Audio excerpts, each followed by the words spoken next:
Ladies and gentlemen, welcome back to the BDRP Late Show. I'm your host, D. Doss. Tonight, I am joined by a friend of mine. We spoke before in the old school BDRP through Facebook. He's a member of our group there, Mr. Randall Kepley. Now, Mr. Randall Kepley has had a litany of experiences with all sorts of stuff, and it is my great pleasure to introduce him to you. What's up, brother? Hey man, how you doing tonight, D? I'm doing well. We were backstage chopping it up. I had as much fun just talking to you as I could just imagine this interview is going to be. So thank you It's for the only coming way on. to do it. Only It's way to do it, man. You know. it's a great pleasure. I feel privileged having you on, brother. Well, thank you. I appreciate it. So, Really appreciate it. you have like I said, a litany of experiences. So where would you like to begin? Well, we'll just start at the beginning. I actually get it from two sides. One on my father's side with his dad, Raymond Paul Kepley, and I also get it from my mother's side. Um, Two different things, and we can discuss either one of them or both of them if you'd like. It doesn't matter either way. But I was born in 1966. Um, I was the first child. You know, my parents, my dad had two brothers, and a set of twins. They died at birth, but my dad and mother was the first one to have a child. So I was the oldest, and my grandparents naturally, they just attached themselves to me, and we were just always very close. You know, so.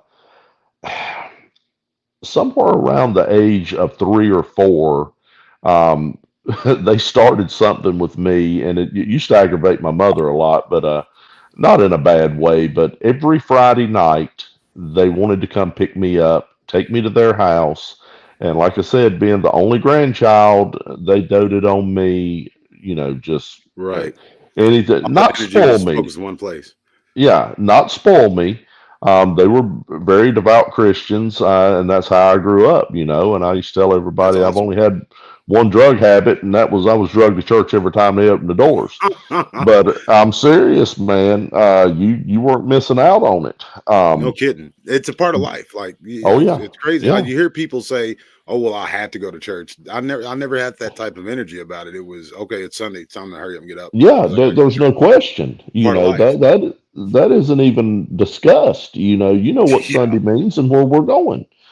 But honestly, I've never seen, even to this day in 56 years, have met somebody, and I don't care who the preacher is, consume scripture like my grandfather did.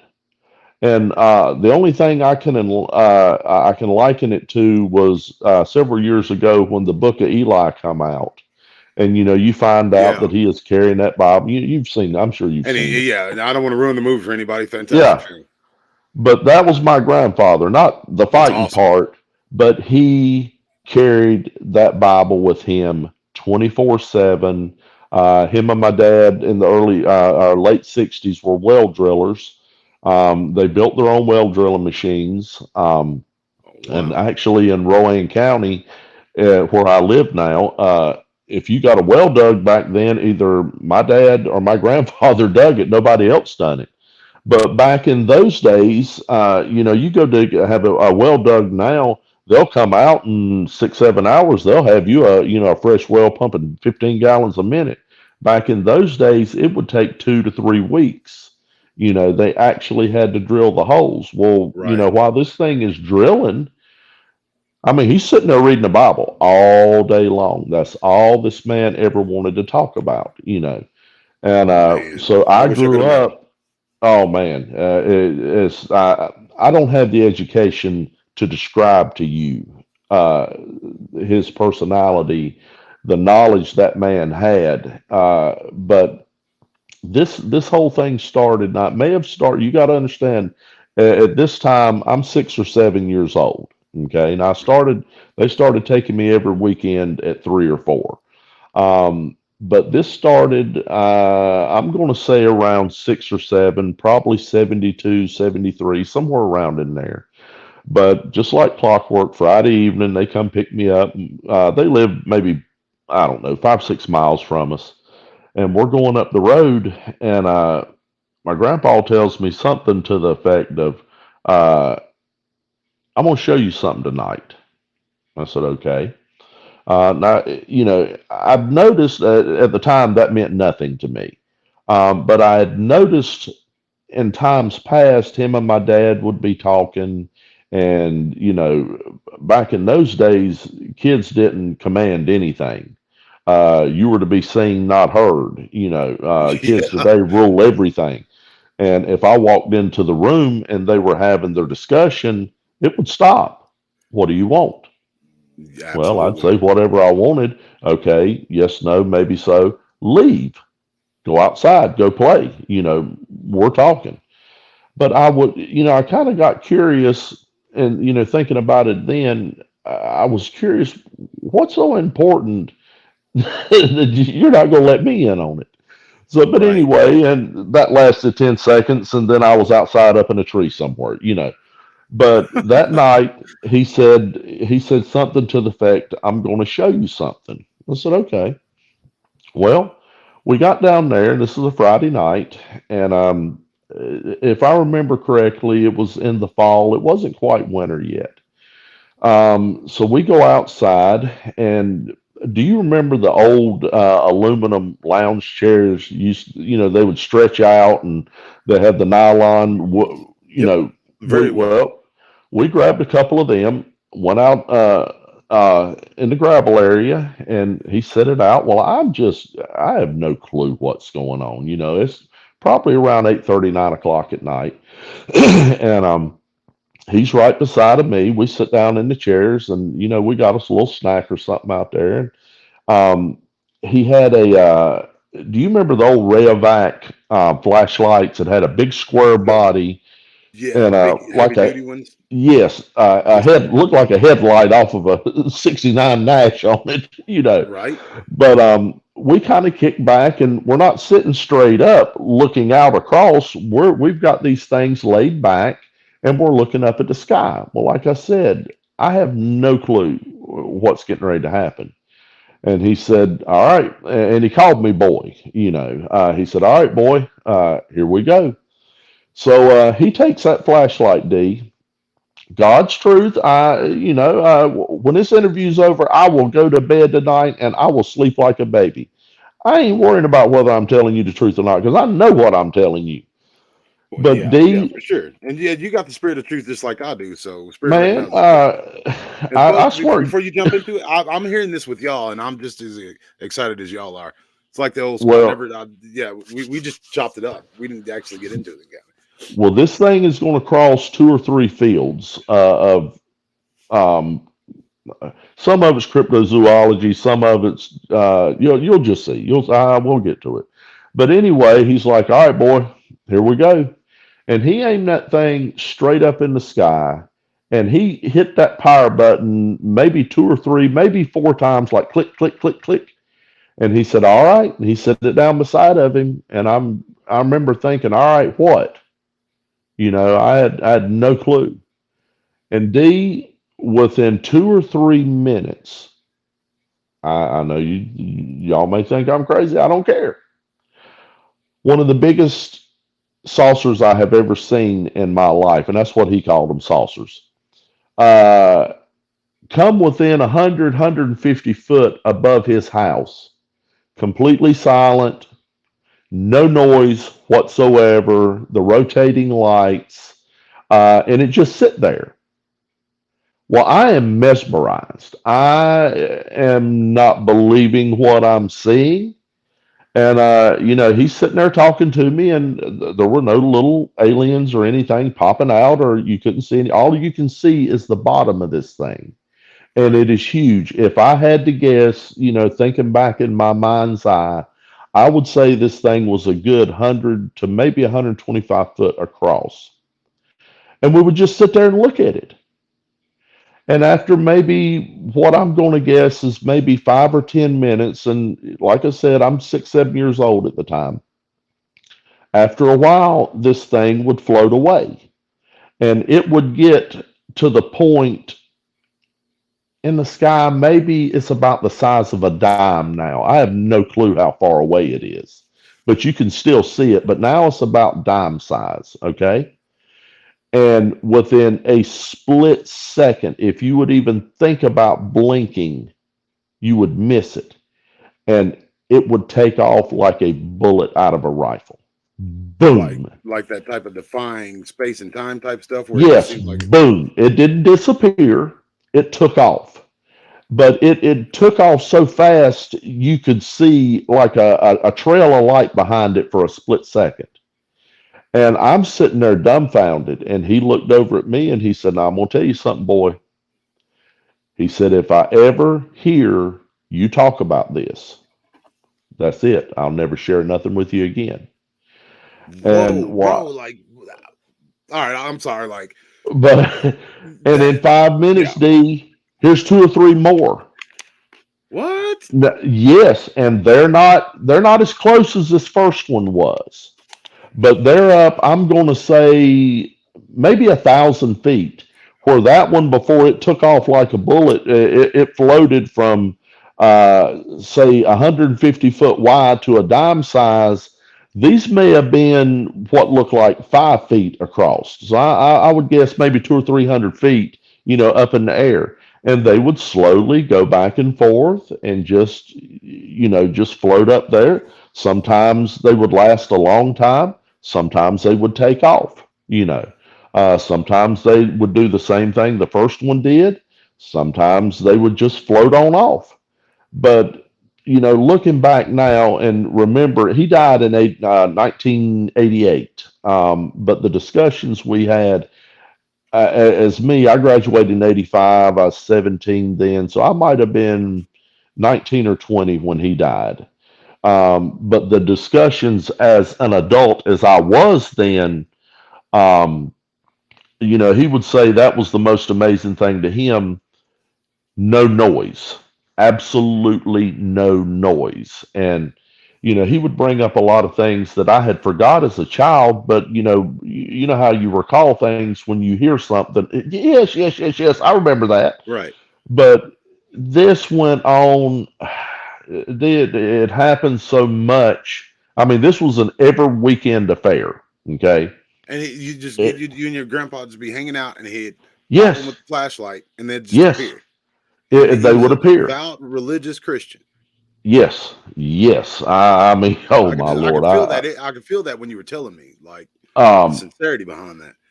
but my grandmother, actually, sometimes she would come out there with me, or with us rather.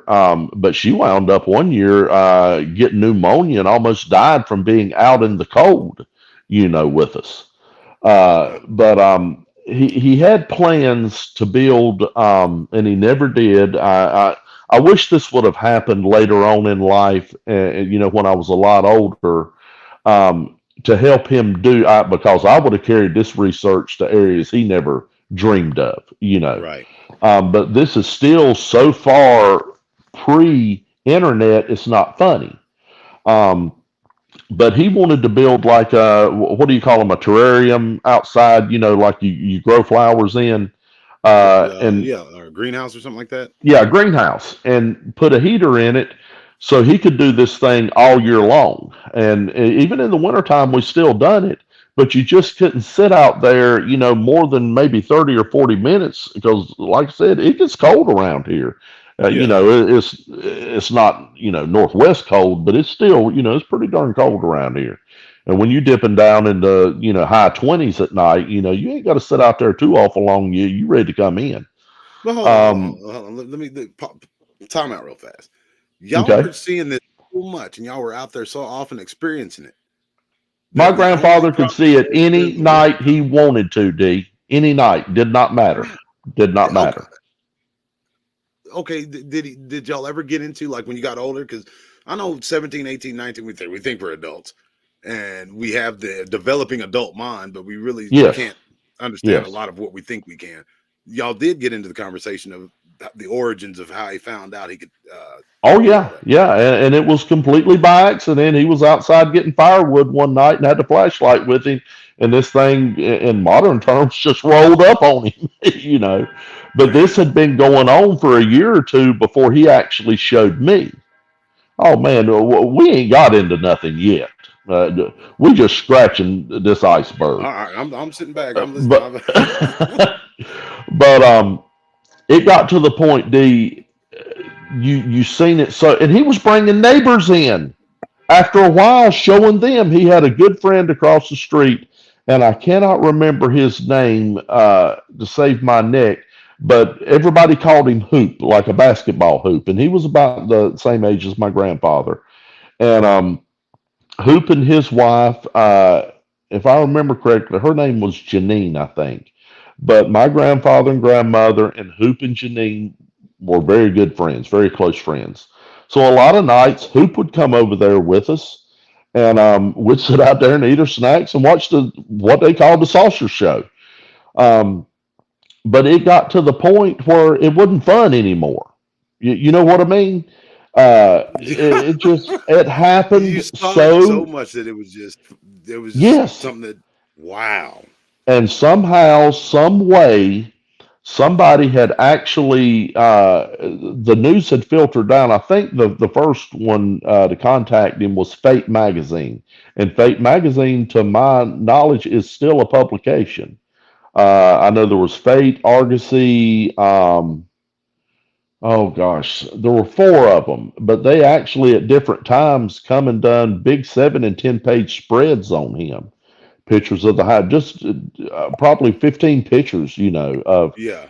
where it happened, what was going on, this and that, and you know, So what was it like the one of those like Inquirer type magazines? no, no, no, no. These were magazines, like Enquire's a tabloid. You get it at your grocery store. You Right. bought this magazine in a bookstore. Well, maybe it wasn't Big, Inquirer. There's one. You remember that movie Men in Black? yes, And I forget. There was one scene where they were like, "We're gonna see what's going on in the news," and he picked up one of those yeah, scandal yeah, and it was yeah. like, Bigfoot marries such and such, or Yeah, no, it was nothing like that. This was a full monthly publication. He was a big fan of the Wild West and everything that went on in the late 1800s. And him and my grandmother actually would go out west for 2 months every year and just try. He was a gold digger. He loved panning for gold and stuff. And they would spend 2 months a year out west, just hitting all of those, out in the Badlands. Hitting. He's a tough old bird, boy. 6'4", but wiry. Um, they but don't it, make it them like just that got. anymore. No, Lord, no. Would not have every car he ever had. He paid cash money, brand new for it. He would not have an air condition in it, and he would not have a radio in it. He wanted to talk. He wanted to talk about God. That's what he wanted to talk about. Amen. Um, but I remember they would carry their water around with them in Canadian dry ginger ale bottles, and they were glass bottles back in those days. And Right. if we were going somewhere, he'd have 4 or 5 of those bottles, and you just have to make sure you had something padded in between them because they'd roll around and bust. There wasn't plastic bottles back then. But loved to go coast fishing. And what was weird about it, he had what he called his saucer kit with him, and it would always That he'd sounds always yeah. have his flashlight, a few other things, his binoculars, stuff like that. But no matter where else we went, it didn't work. And whatever it was, he had a theory on it. Um, One night, and I witnessed this. I was down. It was on a Friday night. Um, Several of them had come down. I'm going to guess maybe 300 feet high. They looked about, I don't know, maybe 5 or 10 foot across at that height. You understand what I'm saying, right? The closer you Right. get, the wider it's getting. But they kind of floated around the house a little bit, and then they started taking off down the road, but very slow, same height. And they would turn around, come back, sit there for a second again, almost directly above the house, turn back around, start heading up the road again. This went on 3 or 4 times, and he got the idea they're wanting me to follow them. So we hop in his truck, we go down the road, and sure enough, when we turned the corner and started heading up the road behind them, they never turned back around and come back again. So we follow them. And about 2 miles from my grandfather's house was a Duke Power substation. And it's maybe, I don't know, 40 foot by 40 foot square, and with the 10-foot fence around it, and everything, but it's just a big substation sitting there, and those suckers stopped right over that substation, and they hovered there maybe 15, 20 minutes from what I remember, and then they took off. Well, my grandfather had a theory that, and he couldn't prove it, that they were somehow possibly drawing electricity off of that, substation there. And the substation being so close to his house and it never working anywhere else, I mean, no matter where we went, he would try it. Take that flashlight, click it 3 or 4 times, nothing. But by George, if we was at his house, you can believe they're coming. So that was just his theory of what, maybe that area had to do with it. So, but Well, like I that's said, you very can't. interesting that they thought it was like electricity. Could not prove it either way, but it was so odd that they went back, and they obviously wanted us to follow them for some reason. And like I said, when we got to the substation, they were actually probably a quarter mile ahead of us. You could see them through the trees and going down the road. Um, you could tell they were still ahead of us. But by the time we got to the substation, we may have been going 25, 30 mile an hour, and both of us cranking our necks trying to look out the window to make sure we could still see them. And when we turned the corner in the substations, and it's kind of in a Y, the road we were on goes one way, and then there's another access road that breaks off to the right. The substation's to the right of that, kind of like in the yoke of this Y configuration. And there they sit, right up above it. They Huh. never And took it off was anywhere. active. Like it was Yeah, functional. That's yeah. interesting, bro. Oh yeah, yeah. Substation's still there today. Duke Power still uses it. They may have made it a little bigger now that the community has grown, but they definitely wanted us there for a reason. Now, other than what I just told you, I have no clue whatsoever. Wow. So this went on. Now I'm 8, 9, 10 years old, and it got to the point where it was old hat. You just he wasn't going out every night like he was. There's nothing to see, and you think, yes, there's a lot to see, but when you're just seeing the same thing over and over and over again, it gets old. So one night, I'm going to say I'm 8 or 9 years old. Hoop calls up. It's on a Friday night, and back in those days, there was only one telephone in the house, and it was in the den. My grandmother answered the phone. I was in the kitchen with my grandfather doing something, and I hear her answer the phone, but we're not paying any attention to that. We was talking about whatever, probably baseball. But I hear her holler in the kitchen, Raymond, come to the phone. Well, he hops up and goes in there, and I didn't know who was on there, and so I kind of walked in with him, and he's like, "Hey," and now I'm telling you the conversation from what I can hear, okay? And that was my grandfather talking. And I hear him say, "Hey, well, hey, Hoop, what's going on? Really? Now? Right now? Okay, I'll be there." He hangs the phone up, and he starts kind of panicking, getting his stuff together, getting his jacket. It was kind of cooler weather then, and grabbing his flashlight and his binoculars. I said, "What's going on?" He said, "Hoop says one has landed behind his house." All right. Whoa. Now, Plot thickens. uh, What? yes, I'm going to paint a picture for you. You The paint front a of very my good house. picture, by the way. I mean, Well, like thank you. Well, I feel that like I'm in the audience. in my eyes, that's how you can tell a liar. Because D, if you lie about something, you've got to remember that lie the rest of your life. If you tell the truth about something, you never have to remember the truth. It's forever there in your brain. And it'll Amen. flow out of your mouth just like it happened yesterday. Yep. Well, the front of my grandparents' house faced the front of Hoop's house, okay? Now, if Hoop probably had 15, 20 acres, if you went down maybe 300 yards behind his house, some of it was field, some of it was a little bit of, patches of woods here and there. You come to about a 2 acre pond. We fished a lot in that pond. When you got on the other side of that pond, there was a little hill. Um, it's not a mountainous area where I live. Uh, some would call it the foothills. But it maybe rose up maybe 150 foot, not a steep grade, kind of rocky. And when you got to the top of that hill, you had maybe 30 foot, 40 foot of sparse trees to go through, and you got to the top of that hill. Now, the top of that hill was completely bare, and that's where this thing was. Well, when I see him grabbing stuff, I'm grabbing my stuff. Let's go. What are you Yeah, waiting no for? joke. Let's go. And he looked at me the most serious he has ever. He said, "You're not going." And well, I was dumbfounded. He That said, makes sense.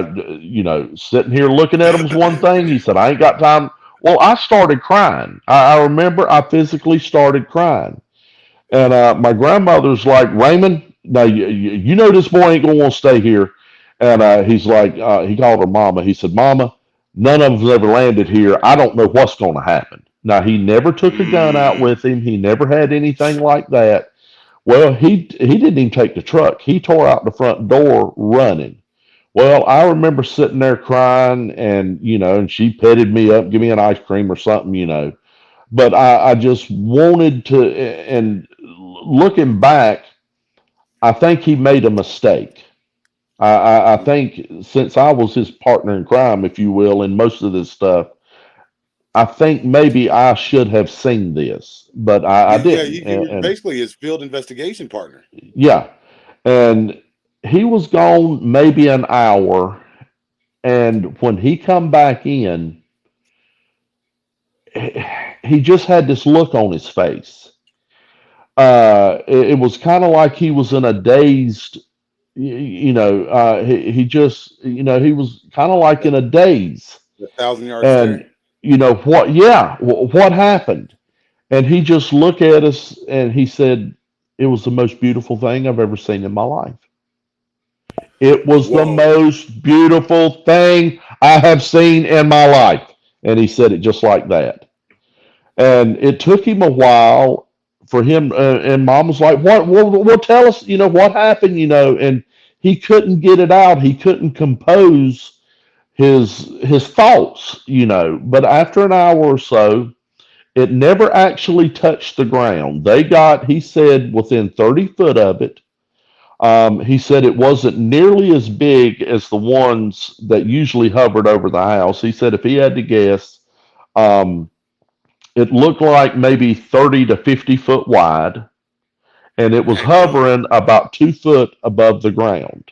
2 feet. Light circled it, yeah, and he drew a sketch of it. And D, it looked just like if you've ever followed any of oh, what's his name out in Arizona? Um, oh gosh, he worked for Los Alamos. Um, Yeah. That gummit. it'll Bob. come. Yeah, Bob Lazar. Bob Lazar. Have you ever seen the pictures he drew of what he called the one he worked on that he The one he called the worked on. sport model? Yes. I know that It one. looked almost identical to that. If you've ever, there's a Swedish guy also, I can't remember his name. I think he's dead now, but he took some of the, or supposedly had took some of the clearest photographs The of dude these who they took crafts. in the craft and he was taking pictures out the window. Yeah, that, and they would be hovering his field. He was in Switzerland, I believe.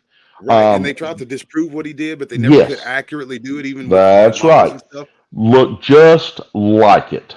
Like if you put two saucers two coffee saucers on top of each other, facing down, with like a top hat on the top of it, a smaller one on the bottom, lights chasing all around, different color lights, and Pop was like, it made absolutely no sound. And him and Hoop just stood there looking at it, and he said he didn't see any windows on it.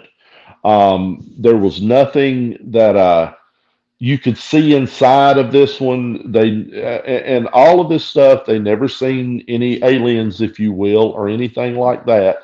But something was flying that thing, and we'll get And they say to there's the no rivets. There's no. It no, looks like it's no. just one smooth piece of like. And yes, and that's what I meant to say earlier. These things, they weren't shiny, shiny. They were shiny, but they were, not like a mirror finish or something like that. They were looked like a polished stainless steel or something, if you will. Right. And he said that one looked the same way, but the lights were chasing around the edge, which would be like if you put the two saucers, face to face. And he said it just slowly took off, after they had got a good look at it. Now, I don't know. I've often theorized this. I talked to him about it later on in life. He doesn't think so. But the, the day's look he had on his face, the way he was acting. Now, I didn't see Hoop, so I don't know how Hoop was acting. I've often wondered, and like I said, I talked to him about it years later. Uh, I just wonder, had he been abducted? Maybe him and Hoop was taken aboard that thing. This is all Yeah, I'm thinking conjecture. like, what did he? What did he? I wonder what he thought was so like the most I don't beautiful know, thing. but he just said it was the most beautiful thing he had ever seen in his life. Did he? Did Um, he like not expand upon that at all? that's about all he could get out. Now he told what went on. Him and Hoop went on the other side of the pond, climbed the hill. He said you could see it glowing up there on top of the hill through the trees. And when Hoop called him, it was get here now, because naturally you don't know how long this thing's going to be here. It may be here a day. It may be here 5 minutes. And that's Bro, what he was in such a mad rush to get back and get over there. And your grandpa was cut from my cloth. Like most people be like, oh no, in the hell no, I'm not going over no, there. Like, no, you should be there either. But I ain't got he to had the that good DDoS part, energy, brother. bro. I ain't got to the good parts yet. Bro. All right, Man, another timeout. All right, because all right, go this ahead. is a lot. Dude, So I ain't even started. I have you not basically even confirmed started, D. Bob Lazar and I forget that Swedish guy's name, but both of those guys, I think the Yes. Swedish dude took a lie detector. I don't know about Bob Lazar, but he passed, Yeah. and Oh, yeah, his was the everything. most outlandish. Billy And it's like Mayer. That I don't mean to interrupt Billy. you. Billy Mayer. That's his name. You can It Google is him. Billy May, like Meier, right? Yeah. Yeah. It's Yep, it's yep. Swedish. Yep, that's him. That's Billy wild, Mayer. bro. And the biggest part about this, what's grabbed me, like again, folks, I'm hearing this with you. The biggest part that grabbed me is he was a devout, born again believer. I Like, ain't grabbed you yet, D. I I'm haven't glad I'm grabbed sitting you. down, You think you've been grabbed. You ain't been grabbed yet. bro. Uh, Everything that I've experienced, and you being, of course, like in the old group on Facebook and the old school yeah, BDRP, I've seen some stuff. But yeah, everything you're oh yeah. describing, your grandpa, yeah, I mean, your grandpa's my new hero because it Well, makes it seem like what I've experienced as a joke at a picnic compared to all that. well, I can continue to tell you about these saucer things, but it's one story's going to kind of sort of run right into the next. You see what I mean? Isn't it crazy You how that know, happens? yeah, but we never seen any more than what I've described to you. There were never any alien landings and little men were running around. No, none of that stuff. None of that. I'd be a liar, or what we'd say around here, I'd be a tater mouth liar if I told you Tater it mouth was. liar. That's what they call it around here. That's North Never heard Carolina that mountain one. talk, son. But Yeah, that's a mountain. Never heard that one. yeah, I will not tell you anything that I did not witness myself or that he did not tell me And you couldn't put a pistol to his head and make him lie. It just would not happen. And And there I'd seen it. wasn't any wickedness or no sort of like it was for you being a kid. You never felt Yeah, like scared or that they might no, harm you. no, and that comes from the peace of God. And what I knew about him, what I could feel about him, if he's scared, I have a right to be scared. If he's not, Yeah, I know good and well ain't nothing here touching us. So, right. all right, let's go into the next phase of this thing. All right, I'm maybe I'm going to guess 10 or 11 years old. Um, just like clockwork, Friday night or Friday evening, 4 o'clock, here they are, pick me up. And for some reason, my brother never cared to go down there. And they would ask him, why don't you come? And he's 3 years younger than me. But, he and I, gotta love him with all my heart, but we're so different, the I'm hunting, fishing, outdoors, anything outdoors. He liked Dungeons and Dragons. He liked, well, when I say video games, I'm talking Sega, and Yeah, the old school the Mario. Pong, and Right. stuff like science fiction. He liked a lot of that stuff, But that I'm going to assume couldn't have appealed to him less, going down there. Now, at that, I'll tell you how this is, D. I'd give this interview one other time about 4 years ago. To this very day, up until about 3 months ago, did I ever confide in my brother all of these things I'm telling you? No Because kidding. he asked me to. My brother grew up knowing nothing about this stuff. My dad knew about it. His two brothers knew about it.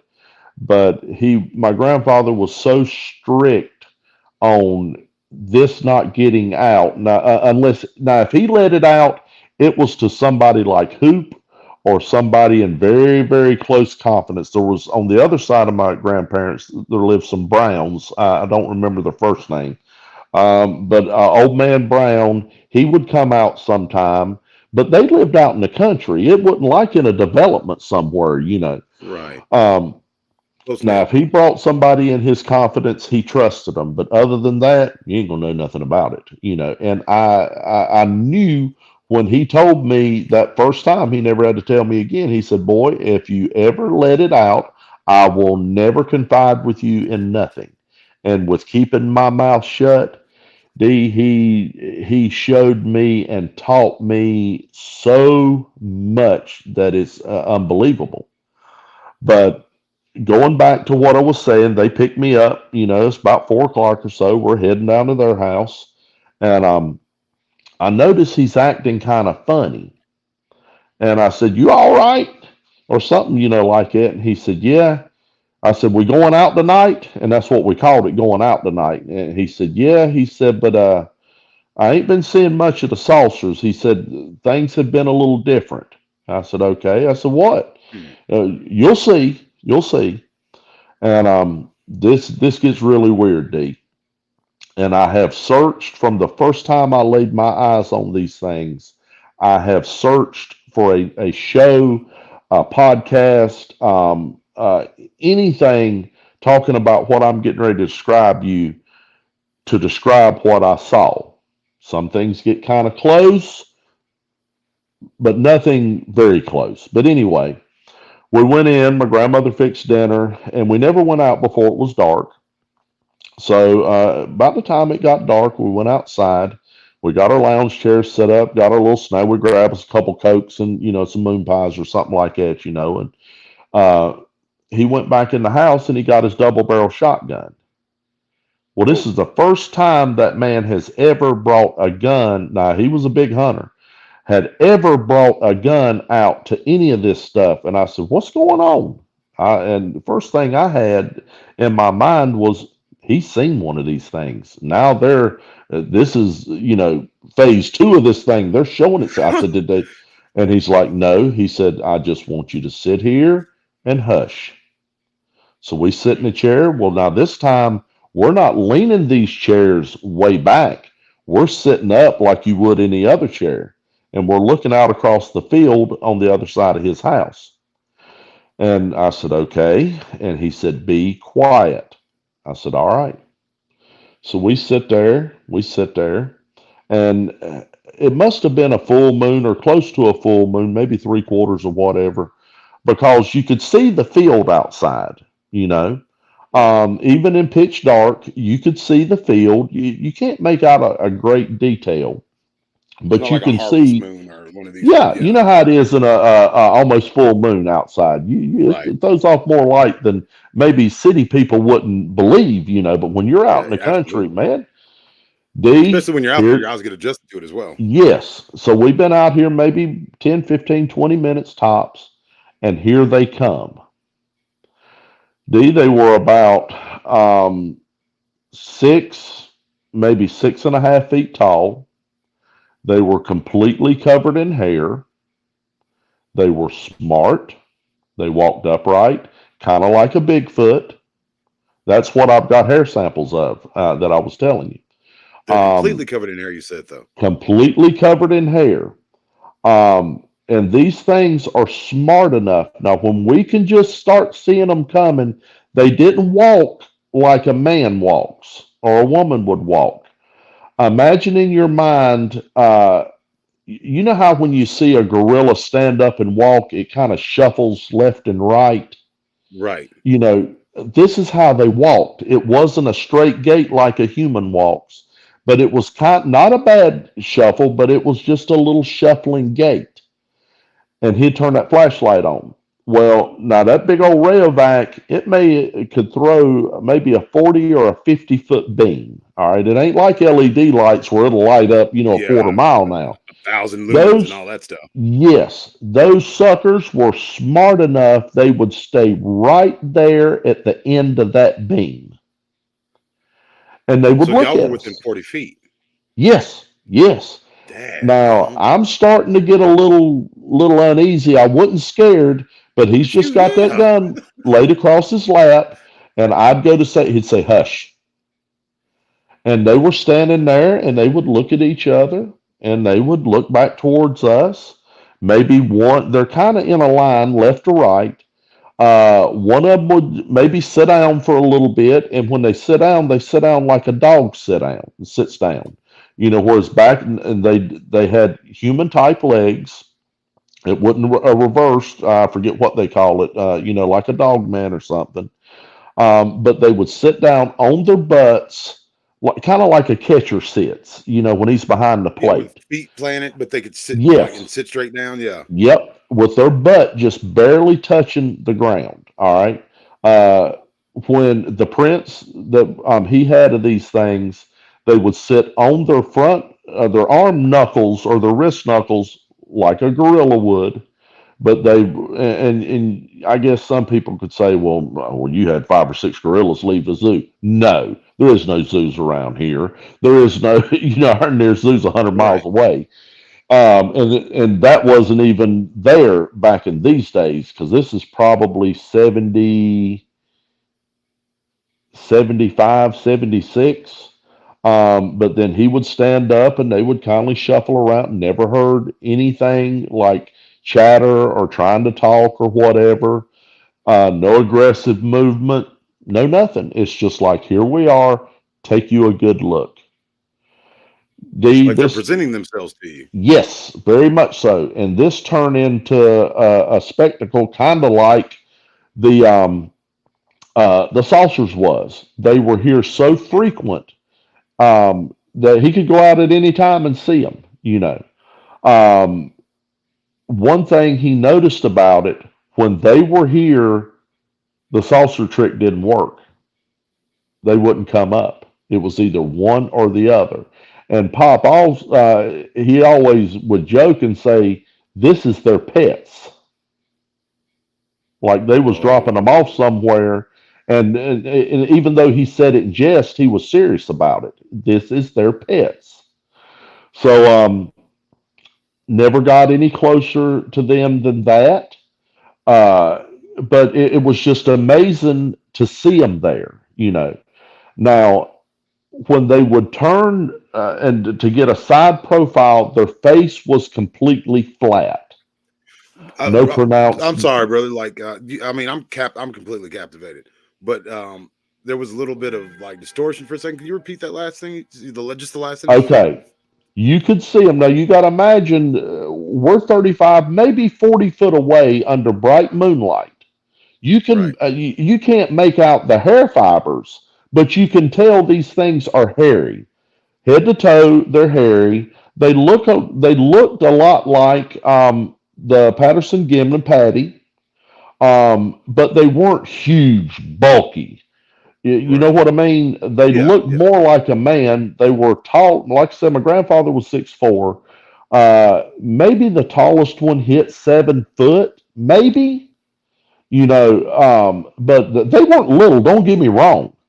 But when you would see them sit down, it wasn't like like me and you in our older age. If we was going to sit down on the ground, we ease them down. You know what Yeah. I I'm mean? definitely not having my feet planted and sitting on my butt like Yeah. that. Something's gonna pop out of place.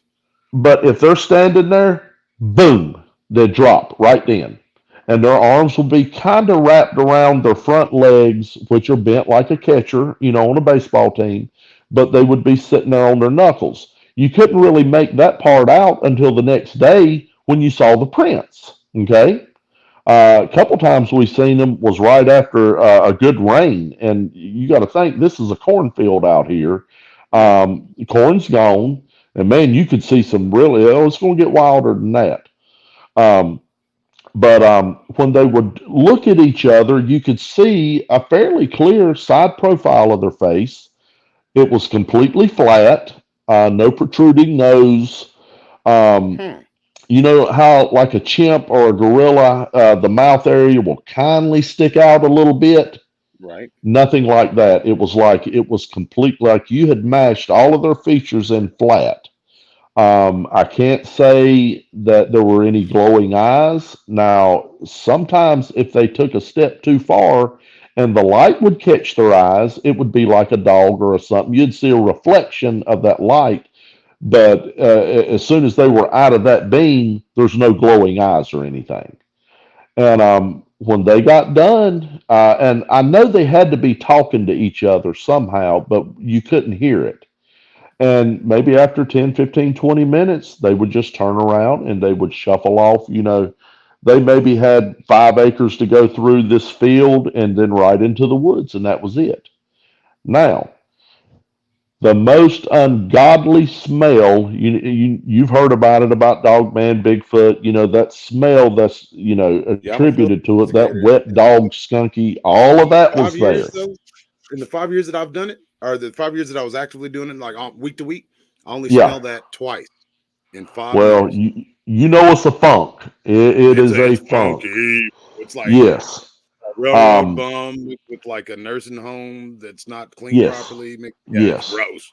Well, everybody naturally, or most people I've heard, and yourself, I'm sure you have too. I have listened since the inception of YouTube podcast. I don't know how many thousands of podcast interviews I've listened to on Bigfoot, mainly Bigfoot, and then with the inception of Dogman in the last 5, 6, 7 years, trying to pick up somebody's description of what I saw. Some get kind of close, but really not. So these things would turn around and just shuffle off into the darkness. Now it got to So the you've seen point. Bigfoot. I'm not to interrupt you because I mean, like, but I know you being in the group, you've seen real pictures of Bigfoot. Oh yes, What? oh yes, So, but it was close to that, but not really. Like, yeah. It had the Bigfoot build, but not. You hear people say this thing had a 4 foot wide chest, and I'm not doubting these people. This just looked like a big, big man. right? It wasn't overly proportioned. I can't say the head had a sagittal crest on it.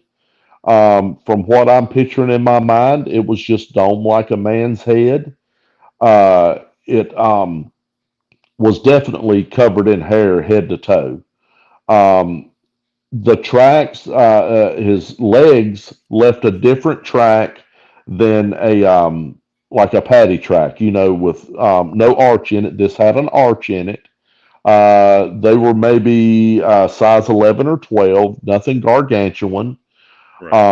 but it had one distinctive feature. And we didn't find this out until the first night. It had rained before, and you couldn't see it in the dark. But when this thing sit down and its butt, now I want you to imagine what I'm explaining to you. You're looking Okay. at a bird's eye view of this track, okay? You can see the footprints. They're side by side, maybe 8 or 10 inches apart. You can see the knuckles resting maybe 6 inches ahead of them, kind of like a linebacker would get down, but he's not that far rolled over. Um, but sometimes they would let their butt rest on the ground. Okay. I've And seen that, in bro. I can attest to uh, that. all right, in The footprints this, and the butt print. yes, this Yes. butt print looked just like a heart, Yep. maybe 15 inches across. It went to the point between the feet, or where his genitals would be. The back part was shaped just like a heart. And like I said, we never told it or was able to tell it until the first time that it had rained real good, and there were tracks everywhere the next day. But one or two of them had sit down, and it was the I call them a red ass monkey. You know what I'm talking about? There's that one species of some kind of chimp, but it's got the big red butt on it. Well, if that thing sit down, you would think it would kind of make the same mark, but it wasn't pronounced on them because you could see them very clearly when they walked out. It wasn't something pronounced with no hair on it. It was all his butt was all covered with hair anyway, but it left that impression. Okay. Well, this went on about like the saucers. After several months of it, you're tired of seeing them too. It's old hat. Now, Pop's going out 3 or 4 nights a week looking at them. I'm just catching them on Friday night. Right. It's Okay. just the Friday night like clockwork. They're gonna be there. Yes, and I'm telling you, you wouldn't burning me off out of Gold Hill on a Friday night, man. If the only time I didn't go was if I had the stomach virus or the flu, and they wouldn't let me go. And it But was just the same. It was the same type of interaction. Just them sitting there Yes, watching. They never like tried to right move at the closer. end of that darn flashlight beam. Now, some nights was cloudy; you couldn't see them as good. But like I said, for people that live in the city or in neighborhoods and stuff like that, your sight outside at night is completely different. Like in my house, I got 5 acres, 5 open acres around me. Man, Yes. I can go out right now. Walk outside. It's 20 minutes to 9 my time in North Carolina, and I don't need a flashlight. I can see, everywhere I need to go. It's not like daylight, but still, once your eyes get adjusted to it, man, I can go just about. Now, when you get in the woods, it gets dark, That's a but horizontal open like fields, canopy and yes, yes. But after a while, that got to be old hat. So one night, just the way it's you a describe it, bro. Like, Yeah, uh, I'm serious. It happens I so much, believe you. D. It ain't fun no more.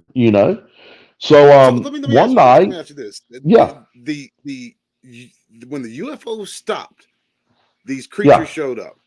yes, And I've yes, actually got some notes here, but I mean, I'm my undiagnosed ADHD won't let me like wait until the very end.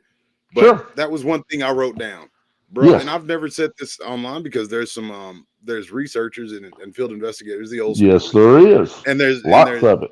yeah, and there's like old school unwritten laws, and there's stuff that we don't share publicly, just so when we talk to witnesses or talk to other investigators, Yeah, we know they're not trying to blow. But yeah, what you just said about the feet and the butt print, yep. you don't hear that a lot because that's one of those things that's not really talked about. Well, That's a juvenile trait. You don't see it in the Yeah. adults. You see it in the Well, like the teenage around. Like, bro, this is BANANAS and awesome.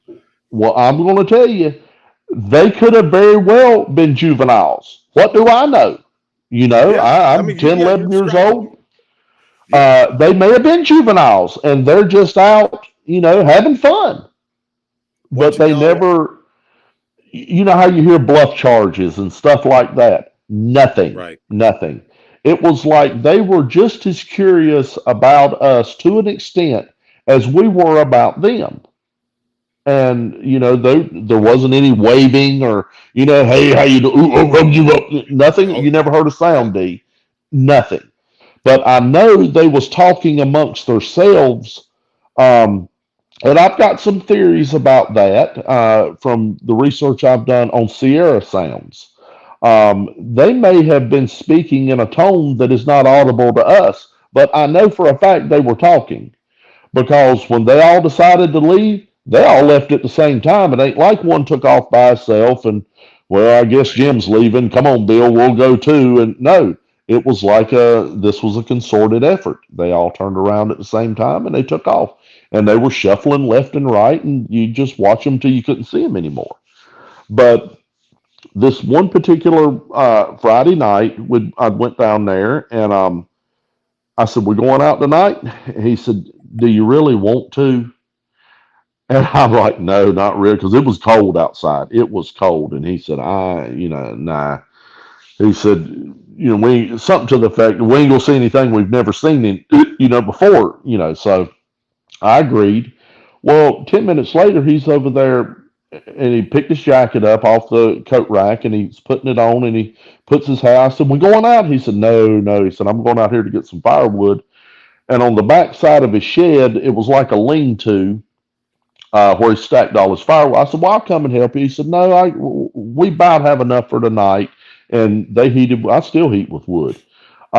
He said, "I'm just going to grab an armful," and he said, "I got it. Just stay there." And so I am, and I don't know. It was maybe 3 to 5 minutes. I hear this big crash.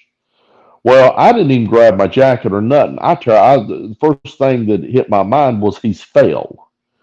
Right. I tear out and he's running. I catch him running. He ain't got any wood in his hand, but he's running around the outside of the shed heading to the house as I'm running towards the shed, and I'm like, "What in the world?" He's like, "Get your ass in the house right now." Yeah. And I turned around and flew, and buddy, he was out of breath. D, he was out there, and now this is in the dark. There's no, floodlights on or anything. He had got him a good armload of wood, and he did not know it, but one was behind his shed. And Whoa. as he's backing out of the shed with an armload of wood, this thing's coming around the back of the shed, and their eyes lock. All right, now 10 foot behind his shed is about a 5 foot high chain link fence, not a chain link fence, barbed wire fence with, and we put, people in the country do everything themselves. This ain't metal poles in the ground. This is about a 5 inch cross cedar tree that we had cut, and you use cedar because it doesn't rot. Um, he takes off this thing, hits that cedar pole. Now it's about 5 inches across. Now my grandpa had pictures of this. I do not have these pictures, but God knows where they're at now. But it hit that pole head on. Excuse me. Snapped that thing like it was a toothpick. Plowed through that barbed wire like it was nothing, and was gone. Well, Pop didn't stick around to see if there was more. That's the closest either one of us had ever even dreamed of coming to one because they were literally less than 10 feet apart. Um, so the next day we go out there, this thing is covered with hair in the barbed wire. That's where we got the hair from. Now, my grandpa didn't have cattle. He didn't have horses. He didn't have anything, like that. It was just a fence separating our property from the neighbor behind him. And Nobody had cattle around there or anything, not close to him. Um, so that's where we got the hair samples. Be happy to send you pictures of it. I'll send you pictures of the magazines he was in, um, the whole 9 yards. But like I said, nobody thought back in those days to put on gloves, put it in a Ziploc bag, or wrap it in cellophane. Actually, he put it on a big piece of uh, duct tape, and I still have my section with me here in the house with me. Right on. Um, Now that's as close as he ever got to one. But buddy, I now we didn't see any blood or anything like that. But I know one thing, that sucker was hurting because I mean, there was probably 10 or 15 of those barbs sticking out that took its lion's Oh, share of hair with it when he went through it. that gum. Another weird thing about it. All right, well, let's go back to the smell. Okay, um, we never knew where the smell come from, other than just thinking this is their natural body odor. It was not.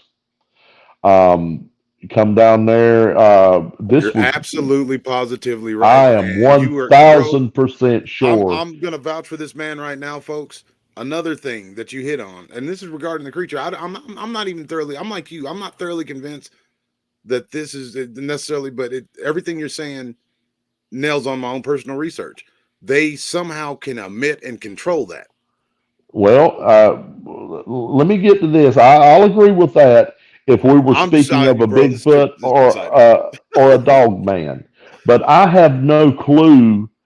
The pictures I have in my mind's eye of now I'm going back to 11, 12 years old, 10 maybe, and I'm seeing these things as we're talking right now. I'm visualizing what I saw, and in a lot of ways they look like a Bigfoot. In a lot of ways they didn't look like a Bigfoot. You see, I've seen several videos that I thought were real videos. I still think they're real videos that people have caught with a Bigfoot walking through the woods. It walks like a man. You look at Patty. In a lot of ways, it walks like a man, maybe slightly hunched over, but it still has a gait like a human. This was shuffling left and right, left and right, left and right. It wasn't really a walk, it was kind of like a trot, a slow trot. Um, okay, go back to about that same time period, maybe within 3 or 4 months, we had a big snow come. We were out of school, and I can't remember if we were out of school because of Thanksgiving or this was around Christmas time. You get out usually a week for Thanksgiving, 2 weeks for Christmas. But either way, I was there during the week. Okay. Um, on a Wednesday or a Thursday night, I'm going to guess we got a big 5 or 6 inch snow. Well, we didn't go out those nights. I mean, just big old huge drops of snowflakes, what we call a wet snow. We went out the next night. Maybe this is Thursday or possibly Friday. Now, this is the best I ever seen them because you've got the storm's gone, no clouds. Now you've got that bright moonlight reflecting off of the snow. Okay. And that's where I get a lot of the detail I have in my mind because it was so, we didn't have to have flashlight that night. Right. I could see the side profile. I know the face was just as flat, like if you took a board and mashed it in. I can look at its head right now and know there's no sagittal crest to it. Um, Behind when they was leaving, you could tell the butt was a little bigger, but nothing really that great pronounced. But it was all covered in hair. The arms do seem like they were a little longer, than a man's would be. But here's the smell. Oh my God, it just knocked you down. All right. Well, they didn't stay that long that night, and I've often wondered, did they not stay long because they could figure out we could really see them because they can see us a lot better than they usually could, maybe. So the next day we get up, That's interesting, bro. grandma. That's interesting. Yep. My grandmother fixed us breakfast just like clockwork. We ate, and we're excited to go out today because all of the tracks are in snow. The ones that are sitting down, you can see it. All right. We walk out the next day, maybe 9:30 in the morning. We hadn't got 10 foot from their back door, and that smell hit you in the face like a ball bat. And my grandpa looked at me and he said, "They're here." Now this is broad daylight, and I remember I kind of got scared. And he run back in the house and grabbed a shotgun, comes back out, and we're looking around. And the reason he said it because all you can do is smell that ungodly smell. Well, we start walking around, looking behind the sheds, don't see anything, this and that. And when we get out in the field, we find the smell. There's piss puddles everywhere out there. Bright yellow, kind of neon looking. You know how it is if you've ever peed in the snow, you know what I'm Yeah, talking yeah, about. it's super duper bright. And when you would get to that puddle, which it wasn't a puddle, it was just more or less a color now, and it had melted to snow. It would knock you down. It would knock you down, and you So it could is their walk pee. away from. Yes, I'm not saying on a Bigfoot. Maybe they have pheromones and stuff they can produce, but as far as this I goes, don't know. it You're teaching me was some stuff. it was pee, and you could walk away from it, and it would die out, and you could see another one, maybe 20 yards over there, run up to it, it'd knock you down again. So it was pretty elementary.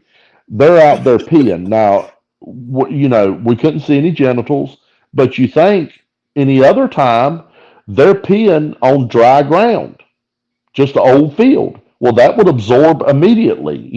You wouldn't smell it the next day. You wouldn't, you definitely couldn't see it the next day. Um, but that's how we Let figured me ask you out. this, Randy. Yeah. I'm not to interrupt, but let me ask you this: when you say they were everywhere, did it seem like it was an inordinate amount? Uh, You no, know what I'm saying? maybe 5 or 6 spots, maybe one per, let's call them animals, you Okay, know.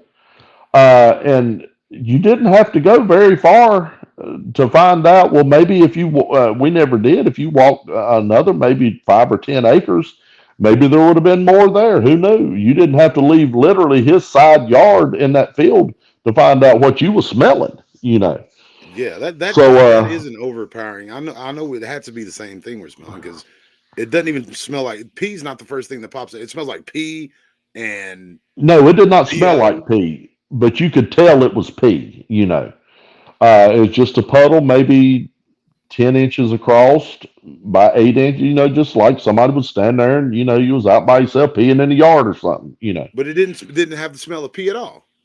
No, no, it was that funk, that rotten egg, dog, wet Yeah, dog, that's it. skunk mixed with, yeah, and it would knock you down, man. Um, so let's fast forward a little bit. Now, I said before, mentioned that my grandpa was a big hunter, loved to hunt. Now, he never cared anything for deer hunting. But rabbit hunting, man, oh, he loved it. Well, in the fall, when they would cut all the fields around there, I don't know how it is out in your area, but all of the farmers around there would leave. Let's say there's a 10-acre plot of land here. Okay. In the middle of that uh, plot of land, they would leave a section maybe 50 foot wide, 25 foot deep, and they cut the same play cut around this area or grew around this area Yes, sir. every year. All Yes, right. sir.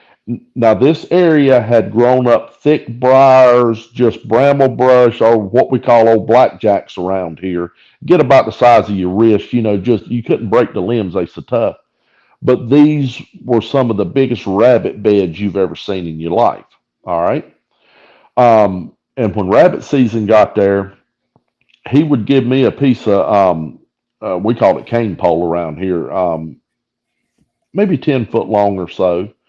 Uh, but we would go out in the fields, and sometimes we would drive to different fields and whatnot. But we would take turns hunting rabbits. Now, this is how we hunted rabbits around here.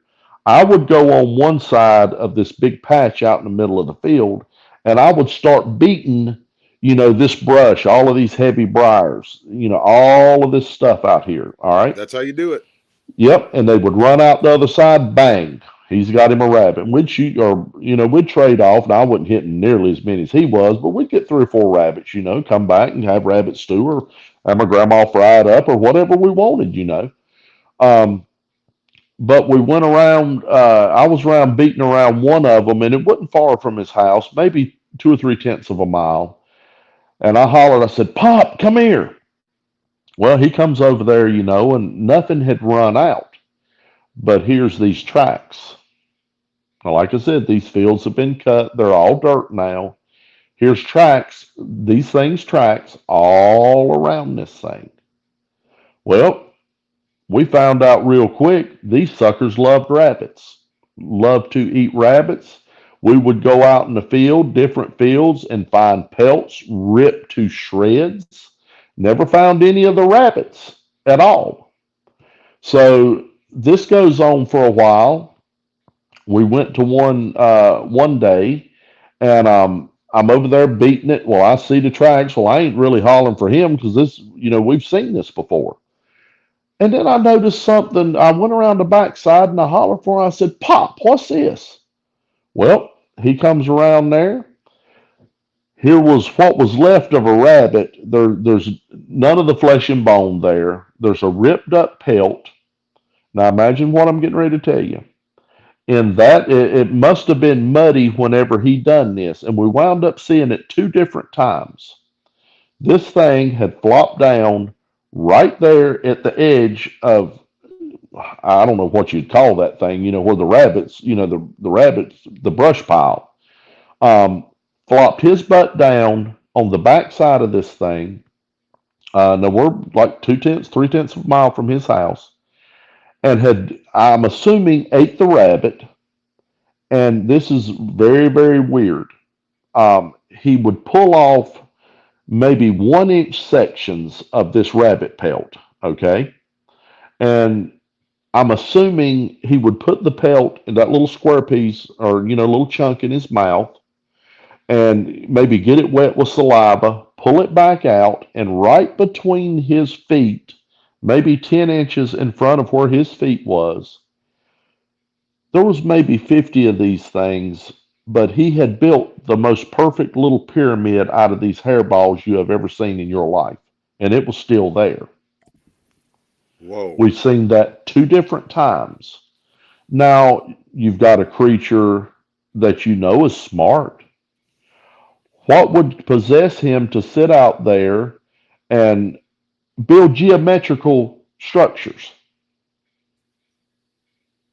And this thing was, the little pyramid was maybe 5 inches tall, maybe 5 inches square. And you know how you would do it? You would build one square layer, take your pieces, come into that little joint, build the next square, and he built it up. It was maybe 4 or 5 little balls high, but the whole thing was maybe 5 inches tall and maybe 5 or 6 inches square.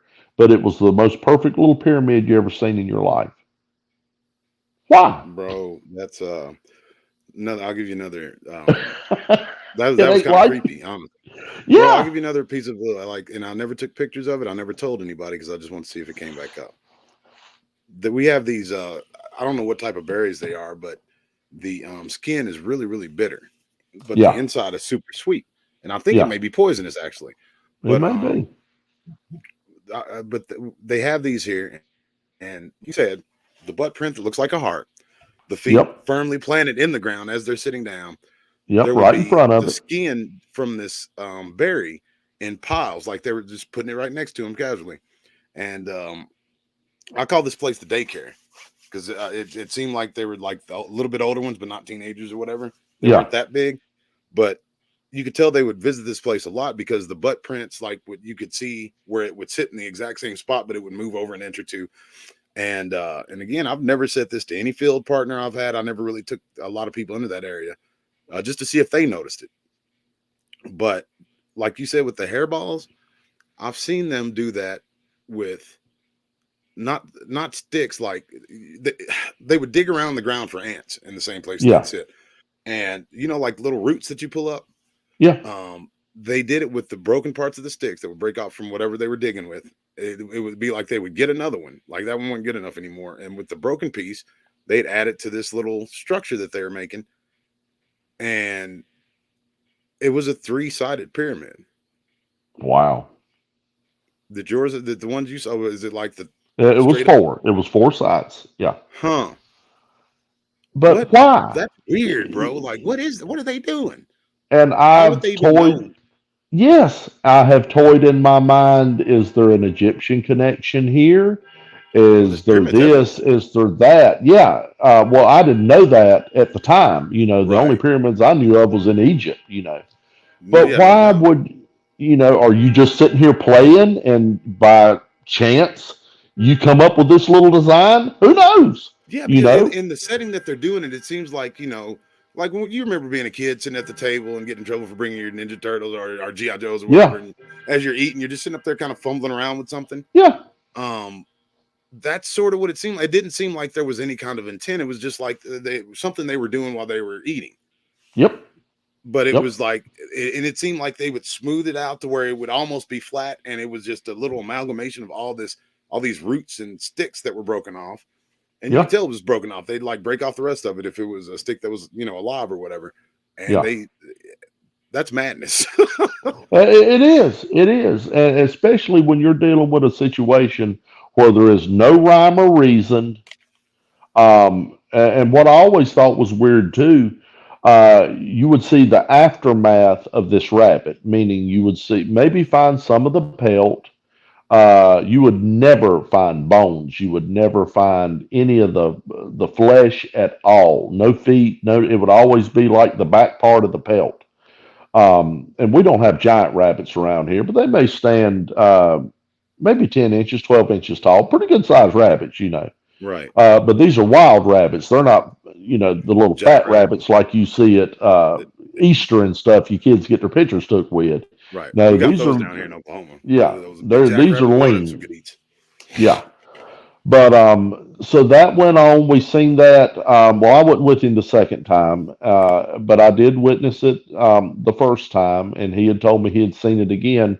And he wasn't even hunting then. I don't even know what he was doing out in the fields then. He may have been looking for tracks then. But when let's call this a season, D, when this season was over, they left, and as soon as they left, here's the saucers again. And so that's why Pop theorized that they were he like I said, he called them their pets. He'd let the pets out to go pee or something, and but never while they were ever around could you ever get the saucer's attention. They would never show up. But as soon as they left, within I'm gonna say maybe a day or two, here they are right back again. But this literally went on for years, and it wound up taking his life. Um, in 80, I want to say 85 or 86. No, it wouldn't have been. This would have been 87 because he died in 88. It was, we had got a snow. The snow didn't last but a couple days. Um, then we got some sleet come in, and he loved birds, and my grandmother did too. And she was telling him, "Don't you go out there, looking for these things." Right. Now by this time, I'm 16, 17 years old. I'm not going back down every Friday like I did as a kid. I was still very close to him, but it wasn't, any more sleepovers. I done discovered women by now. Yeah. So, and Yeah. I, Flying yeah, saucers and monsters. Nah. yeah. But I knew if I wanted a car, I had to have a job. If I had to get a job to get a car. If I wanted to date, I needed a car. So life just progresses just like it does. But I've often told people that I have confided, and I told my brother, just a couple months ago. I said, "You'll never know the burden, and it is a burden. Make no mistake about it, of having all of these things in your mind that I'm not crazy. I know good and well I seen this stuff. Yeah, you're Um, smack dab in the middle of your right mind, bro. but not being able to tell anybody because he asked me not to. Now, when you're around, like my dad or my dad's been gone 8 years now, but his two brothers, we could talk about it. They knew all about it. Hoop's been dead. God, I don't know. He died way before my grandfather did. But there was just a select group of people that you could ever even mention this stuff to. But it's always in the back of your mind. You're always thinking about it. And once that internet hit, man, it was on. All y'all hunting porn, I'm hunting what I saw. Because all of a sudden, here's this influx of material from around the world, and I could literally sit there for hours searching, hunting, looking, asking. Back then it was forums. I have went out. Yeah, those forums were like, honestly, those forums were almost more legit Yeah, than listening to podcasts and stuff because yeah, you really yeah. had to dig through some, you know what I mean? Like you Oh have to get in yes, there and build real relationships and connections, and then yes, the information would start flowing. It yeah. was more direct almost. No, but even at that, I was very select. You know what you were saying a while ago? There's things you don't say to see what the other person's going to say. I had Absolutely. enough sense to do that back then. I'm not showing you my whole cards now. You have no idea Yeah, what's up my sleeve. But even you then, have to do that, bro. Like yeah, honestly. I would think my grandpa asked me not to. Even though I don't even know these people, they could be, 1,000 miles from me. But it was like I was breaking that promise to him. Um, Damn, but bro. Like anyway, heavy duty. yeah, by the time I'm 15 or 16, that part of my life's gone. Now, when I would see him, he would say, "Yeah, I went out Tuesday of last week," and it started getting to the point they're not coming around much anymore. It was like that phase, but that phase lasted well over 10 years. But he went out one night. The snow was still on the ground. It had froze over, but we had got a pretty heavy sleet come in.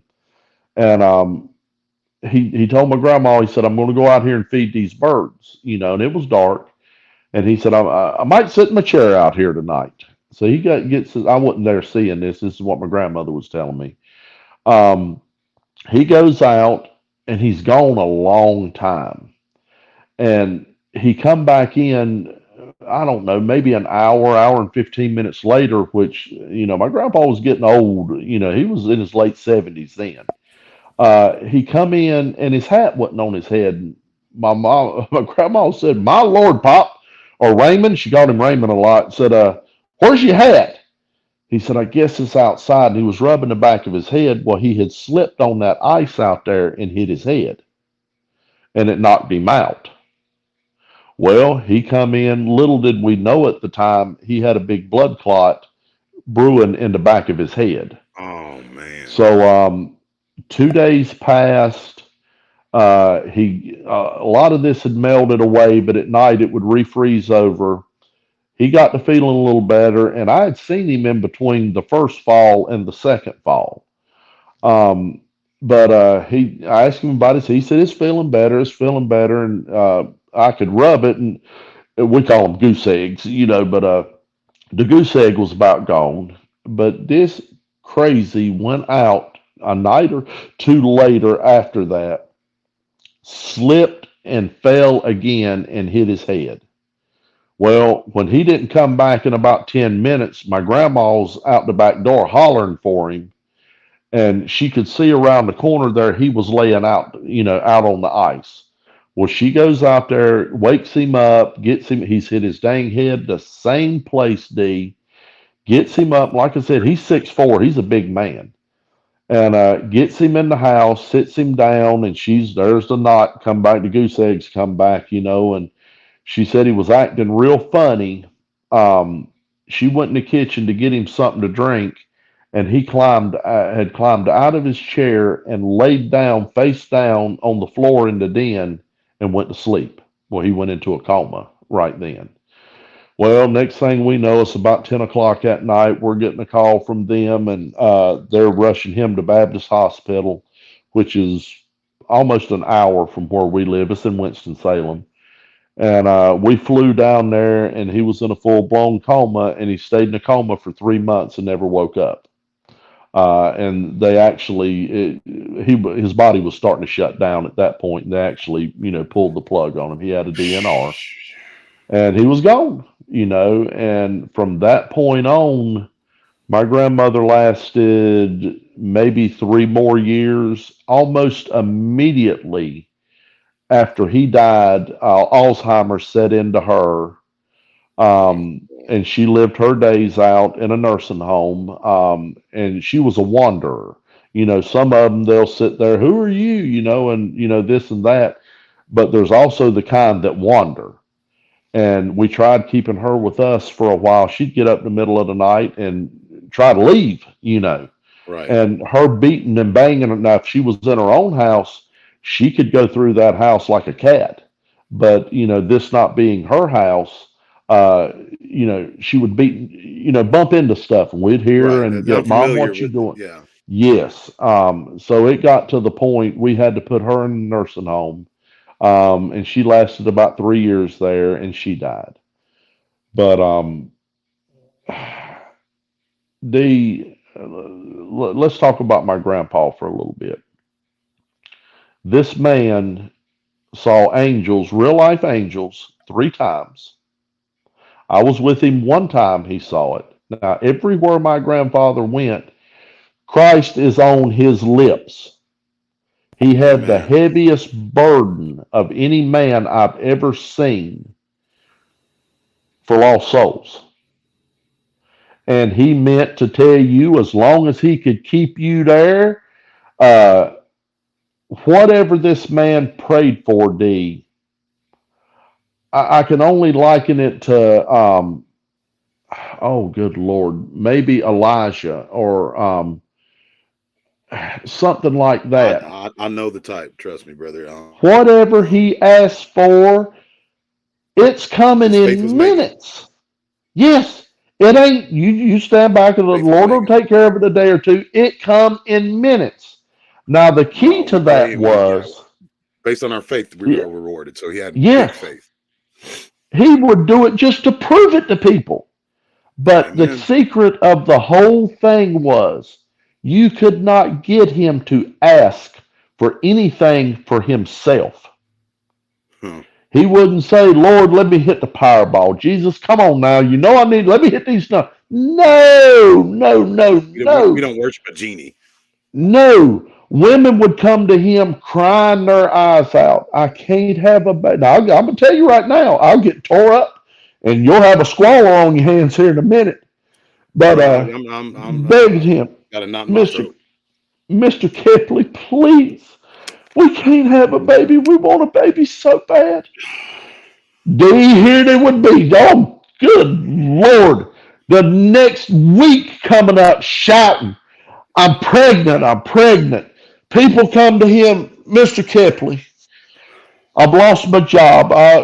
My family's hungry. Now, he'd give you the shirt off his back. He'd say, I'll loan you some money. I don't want your money, Raymond. I need a job. Well, let me talk to the Lord about it. And buddy, he'd get down, and I'm gonna tell you, then come back shouting the next day. I got a job 10 times better, D, than I had. That's And awesome. That's how it works. That's a oh man of boy, faith. That's a man of faith. yes it is. And I'll tell you one thing, buddy boy, I'll get to shouting over here in a minute. And but he would never ask for anything for himself. And it just there was let's call them a group of rich men about 2 miles from where my grandfather's house was. Now, this is out in the country. Well, Rowan County had just got its liquor license. I was probably 14 or 15 at the time. I don't think I was driving then. But they had got Rowan County to permit them, uh, um, oh, what would you call it? Like a little nightclub down there, but it was going to be like kind of like a juke joint, bands all weekend long and all this other stuff and liquor by the drink and all this other stuff. Well, nobody in that area wanted it. They didn't want that mess around them anywhere. Well, enough people complained that they changed. If I remember correctly, they changed something on the permit saying that they had to get like 500 signatures within a 10-mile radius of people that wanted this here so they could get fully permitted for it. And it was going to be like a big barn. It never happened. Something like you'd see on because they showed plans of it, like on Roadhouse. You remember when he went to the country and the what they call it, the double deuce or whatever, Yeah, something yeah, kind of yeah. like that, a big barn, and uh, so anyway, they eventually, and I was there. He made his way, or they had people working for him or whatever. They come to Pop's house wanting a signature. And my grandpa was the only man I ever seen in my life that would invite Jehovah Witnesses into his house. They'd come knock on the door. Why, yes, I'd love to talk about Jesus. Come on in. And buddy, Wow. they were scratching for a window to climb out before he was done with them because they never got I to say already know, two brother. words. Yep. So he invited them in, and they had their blueprints, and oh, this is going to be so nice. And they were calling it something like a social club. And Pop said, let me stop you right here. He said, I just want y'all to bear with me for a minute. Can I have 5 minutes of your time? And they said, well, sure. Buddy, let me tell you, D, he hit them knees. And he said, Lord, you don't want this place here. And you sure know I don't want it here. And I'm asking you in Christ's name that this never happens. He said, now, if you can't tell by now, you ain't getting my signature. And I can tell you any of these people around me ain't giving you no signature either. So what now? You go on and try to get them, but you ain't getting them. Well, they got enough signatures, D. And in about a month, they had this thing about halfway built, good and framed in. It's a pretty nice sized building. And Pop seen one of those fellas. I guess he was an investor somewhere, and he had done heard about the prayer and everything. And they was at the store, and I didn't see this, but my grandpa was telling me about it. And he kind of mocked my grandpa. He said, "Well, I guess the Lord wanted this thing here after all." He said, Ooh, "Lord ain't very done to dumb. you." He said, "He ain't done with you." He said, "The That's only not the reason law. he ain't asked," he said, "the only reason he didn't answer my prayer the minute that I prayed it is because he's got something to show you. He ain't got nothing to show me. I've seen it all. I live it. D, that night, that thing burned to the ground. And I know my grandpa didn't like that match. They never figured out what happened. That thing burned to the ground. The investors left. They wouldn't, and nobody else burned that. These is godly people around that area. It burned to the ground. The investors left. Wouldn't have nothing to do with them no more. And it never happened. But in Salisbury, the little town I live in, the one and only angel that I know for a fact I've ever seen. Um, this place was what they call a hole in the wall. It was in the side of a building. It had one entrance, and the entrance was the exit. Now imagine coming in this door. When you walk in the front door, you've got a bar to the right, maybe 20 foot long, and bar stools there. You can eat there. To the left of it, you had a row of cafe style tables that went to the very back, and there was a men's and women's bathroom there. This whole thing ain't 30 foot long, maybe 35 foot long, and maybe 15 foot wide, but it was called TNF Barbecue. One way in, one way out. Well, we would go down there on Saturdays after we would do our watching that night or whatnot. My grandpa always took my grandmother to town. She never did have her driver's license all her life, but she'd take her grandma to town. She would go do her shoppings at Woolworth and Kmart and whatever.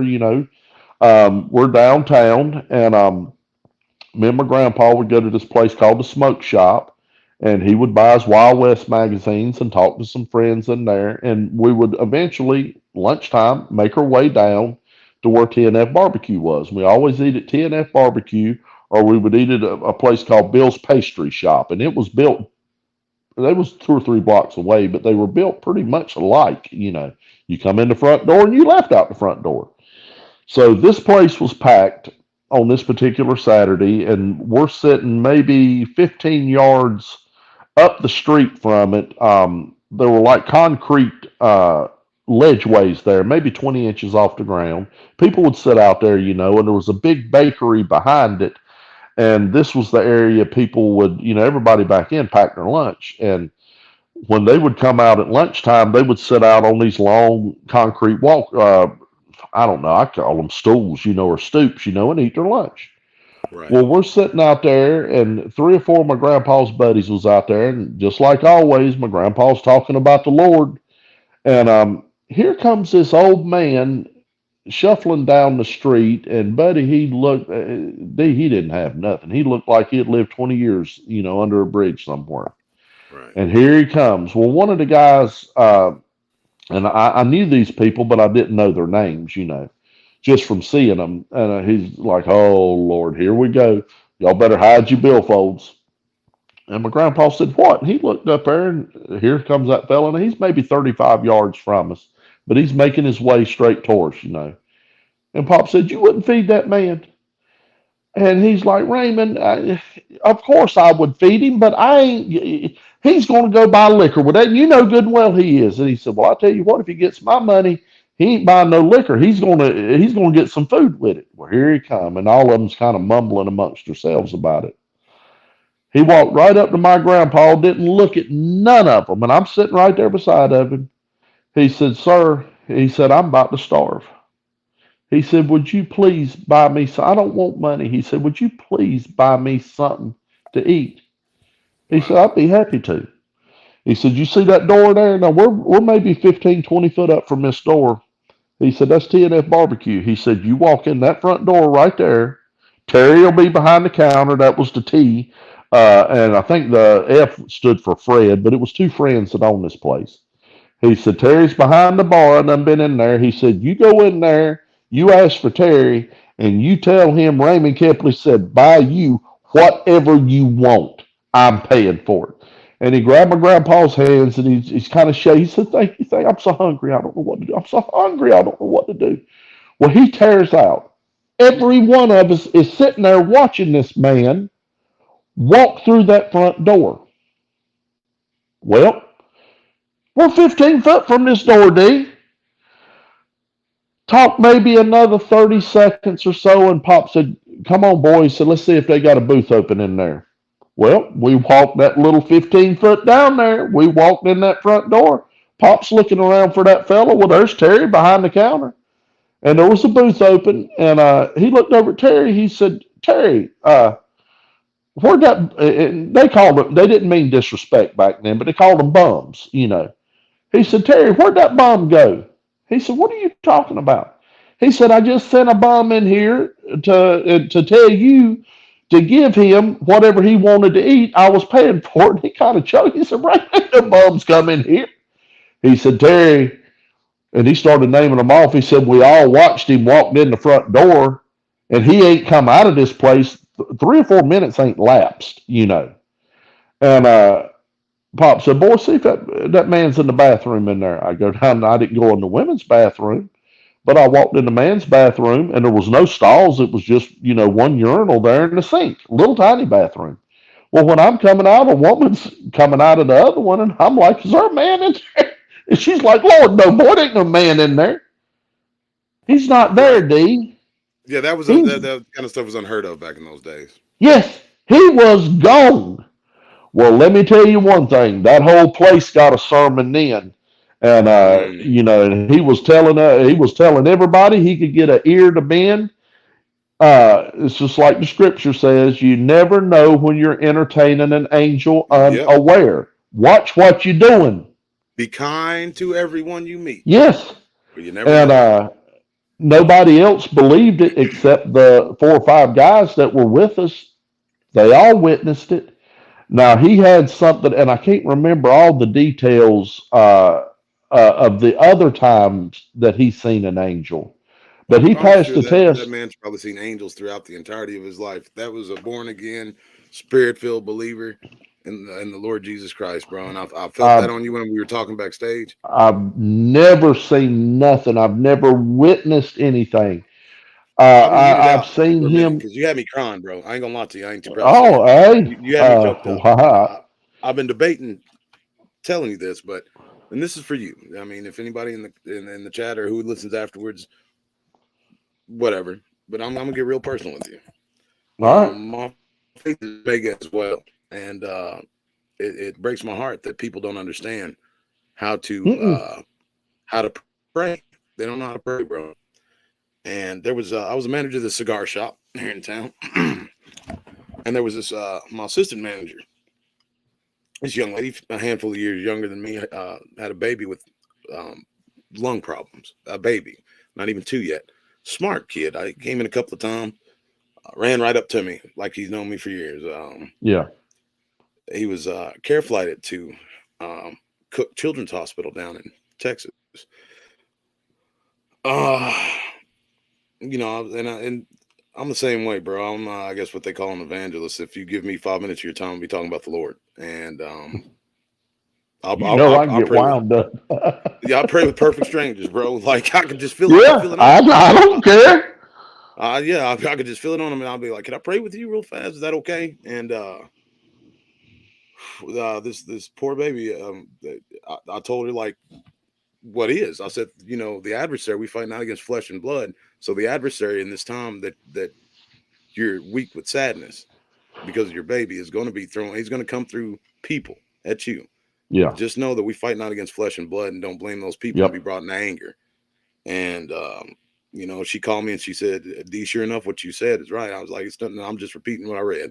And she called me later on that night when I put the car in park, and the phone called, and the phone rang, brother. I could hear this little baby's on this breathing machine in the background, and Oh the little Lord. heart monitor, Yeah.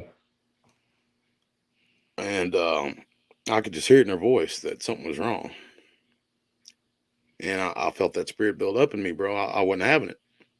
I I prayed with her and I claimed a victory in the Lord Jesus Christ's name, and I prayed specific things that the mind have the restore that the doctor have the restored mind of Christ to come up with new and innovative ways or Yes. medicines that they don't usually use to help that Yes. baby. So I won't go through all that, but flash forward to the next night. Stopped at my favorite little gas station that sells chicken strips, and I go out, and this baby just flying across the parking lot, like, and it's screaming, "Daddy!" I'm like, Yeah. "I ain't your daddy." Like, this kid is, Whoa, whoa, hold up there, partner. I closed up the shop, and this kid had just tonight Yeah. ran screaming, "Daddy!" I was like, I looked around, didn't see nobody. I was like, "What's Yeah. going on?" And this is a pretty busy gas station on like a not too, kind of a rough side of town. So I Yeah. look around, I didn't see anybody, and like my immediate reaction is to pick up the kid, and I look up again, and there's my assistant manager, and that was the Yeah. baby that I was praying for, Yeah. um, laughing, running, Yeah. and she was just crying, bro. But I'm gonna tell you, man, I would have been like a God bless you, God televangelist. bless your grandpa. He's up there drinking from the fountains of the waters of life, Oh my Lord, D, I would have been hooping and hollering. Oh bro. my, and I wouldn't have cared who seen me.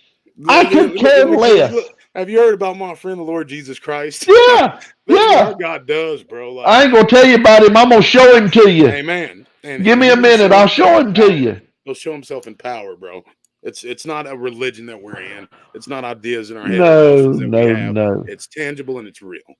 I mean, My straight up. my grandpa would tell you. He'd say, "I talk to him like he's my best friend, cause he is." Absolutely.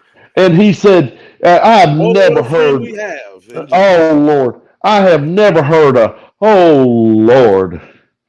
Would you come down and talk to us? Would you please come on? You know we faithful, Lord. We know he wouldn't have had. He'd have been so ashamed for that trash to come Bro, out of we're his in the mouth. great falling away. There's no doubt in my mind. Yes. When the biggest preacher in this nation, God wants you rich. God wants you Yeah. Yeah. happy. No, God wants you with a broken heart down on your face with That's tears in your right. eyes. On your knees. He wants you feeling like your heart's in your guts. What are you talking about, God? Exactly. Exactly. Man, And but he knew. I was moved to share that with you, bro. And I don't even I want to go too appreciate deep it. on there, but I appreciate it. and for whoever else needs it, because like the God we serve is real. Oh yeah. God doesn't give us a spirit of fear, but of power, love, and a sound mind. And I've heard That's right. preachers get that order wrong, bro. Oh, good So-called Lord. preachers get that order wrong, but They there's don't know power. what half the order They is. don't, bro. I don't. And if he come and save a dog like me and a good stand-up man like your granddad, everybody in between can be That's saved too. right. Everybody in between, and then some. You know, like people, folks get in their own way. But all right. Get back to professional. But man, boy, that fired me up. Like, You let me ask you this: you got time to hear anything about my mama's side of the family? I already know this isn't like we haven't even like hit half of the experiences Uh, that you've had. Let me ask you this, bro. Let me ask all you right. this. Getting back to that, what do you think it is? Because I me being in this field, and you know, because you've been with me a long time, and Yeah. I do appreciate you, brother, and it's good to get back connected with you. Um, Yes, it is. we are born again believers. We are willing vessels for the spirit of the one true living God. When I go out there in those woods, brother, like it's not like I'm not like the Daredevil or Batman or something. Like Yeah. I feel fear like any other man. But when I first went out there into those woods, I don't it's strange. I don't feel it like I used to. I'm not a fearful God hates the fearful. That's the first thing on the Yes. list of the things God hates. And for folks listening at home, it's in Revelations, I believe, chapter. Don't get me to line G6, but God hates a coward. Not Oh, dislikes, not, but he hates the fearful. There's no reason. At yes, he does. 365 different times in some way or another, he says, "Do not fear, be ye not afraid." He doesn't make a Yeah. suggestion or say, "Hey, gee whiz, guys, could you try not to?" No, he's Yeah. commanding us No. not to be afraid. So No. that No. power of No. the sound mind is in order for a reason. But when I went out there to those woods, bro, like, and I came back out, the fear was felt like it was left out there. Um, Yeah. why do you think born again believers are experiencing this stuff more and more? And I know I'm not in the Facebook groups. I know you are, and you talk to a lot of people. Like, what's your Uh, take? my my grand and I lean towards what he looked at them. He thought they were completely demonic. He did. Really? Yes. And he would say, and I'll tell you something else here in a second if I don't forget it.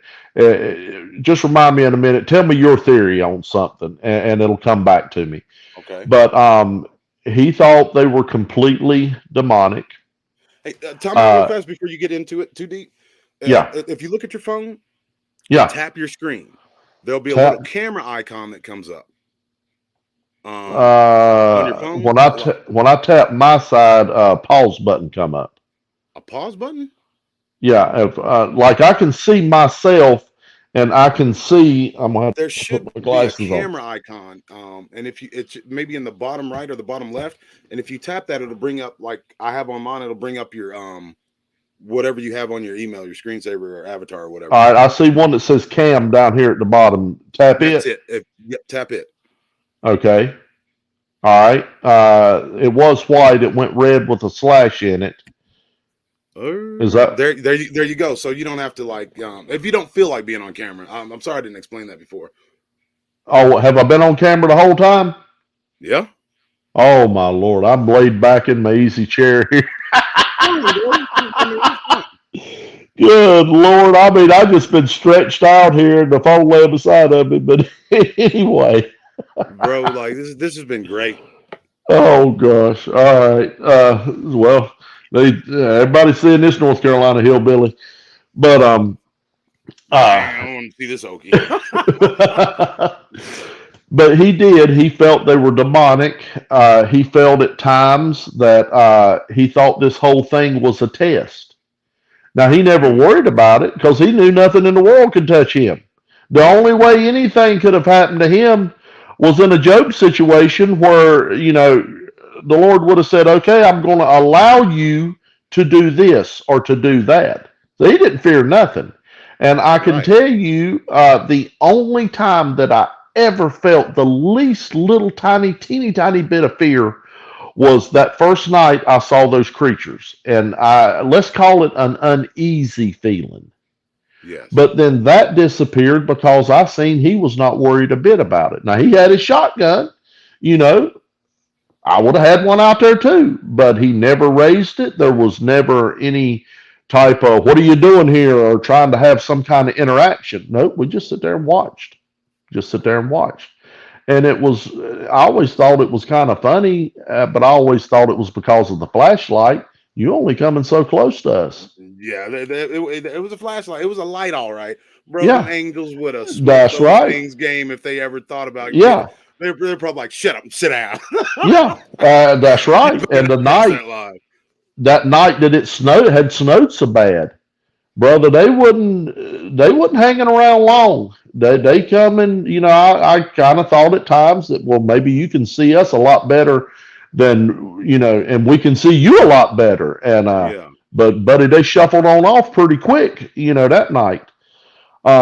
That whole, I don't know how many minutes it lasted, but it was not long at all. And we knew that when they were here, the saucers ain't coming. When they finally left and never seen them again here, the saucers come back again. But See okay. I know I was supposed to ask the theory about something else, but I do want to hear what's your theory on that, because now that we've had this conversation, bro, I don't know if you felt it, but like the Holy Spirit was moving around. oh yeah, Okay, yeah, you felt that too? All right, good deal. oh Holy Spirit yeah, was moving around on the show, bro. I was yeah, not expecting that. I was like, whoa, whoa. yeah, All right. But so y'all are protected. yes, oh yes.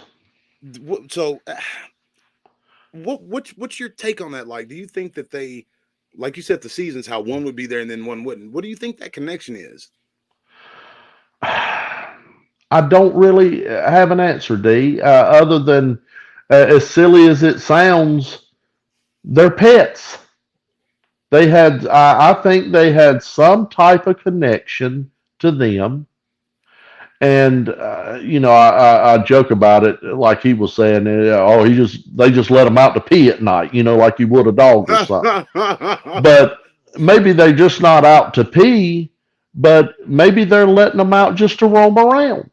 I do not know. Stretch their This legs is or something. Yes, exactly. But he not only could he quote anything you wanted out of that Bible, he could quote Enoch. He could quote Jubilees, Wow. everything. And talk with a presence a college professor would sit in awe of, and never slip up, never say the wrong thing. Never, it just Because he flowed. didn't think about what he was saying. It's scripture, bro. No, Like, he didn't think about not what he a was saying. The bit. Holy Cause Spirit was in him. Yeah. and Give no you know thought to what you would say. what was so weird about it? Now my grandmother, she come up in that age. My grandpa was born in 13. He was 5 or 6 years older than her, so she was roughly 19, 20. But she come up in what they call the golden age of Hollywood. The inception of film. Right. And she loved. It ain't Hollywood then isn't the Hollywood of today. The Cary Yeah. Grants and the stuff, and she loved anything. And she would buy books on Hollywood and this and that. And my grandpa, he would pitch a fit. He'd say, "I'm going to tell you one thing, old gal." And he called her old gal. He said, one day, your mind will be mush." Mm, He said, "I don't put anything in my mind that is not real," meaning it's going to be the Bible or now he would buy books on Old West, stuff like that. Historical type. Yes, and Yeah. he'd say, nothing is going into my mind that is not real. And the day that he had hit his head, he was sharp as a razor blade. And this was always the talk of my immediate family, my mom, my dad, and stuff like that. It was no time when he left this earth at Alzheimer's jumped on her. She didn't know what day of the week is. She didn't know us. She Wow. didn't know nothing. And her mind turned to mush, D. It did. The only two TV shows, or let's say the only three TV shows that I knew my grandpa ever to open his eyes and watch was Sanford and Son, and that's where That's I got awesome. my love for Sanford and Son. Yeah, and that's how He we loved, actually met. Like I did the artwork on yes, San Francisco. As a matter of fact, in yes, honor of one of my favorite guests of all time, I found that artwork. I'm actually going to put it on the channel again because put that it was up, pretty cool. brother. I'll make some shirts Um, out of that. That was neat. and he would watch All in the Family. He thought Archie Bunker was the funniest thing that ever come out, He was. and he would watch 60 Minutes. So the Other news. than that, if you throwed that TV out in the front yard and it got hit by a semi, he would have cared less. But he did, and if I remember right, they both come on seemed like Saturday night or something. But he would watch All in the Family and Sanford and Son. And I don't know, 60 Minutes was always Sunday night, but he would watch those three shows. Now, my grandma, oh, she'd stay glued to that TV. Soap operas, all this other stuff, Right. and he'd tell her, you turning your mind to mush, you just don't know it yet. Bro, But, could you imagine in modern times? Because I believe your grandpa's right. And I have a question for you that feeds yeah, into this. Like, John the Baptist said, "I baptize you in water, but there's one who comes after me who's said, yes, who's I'm not fit to top, and he'll baptize you in the Spirit of God and fire." Like that yes, Spirit of God and fire. Do you think yes. those can be two separate events?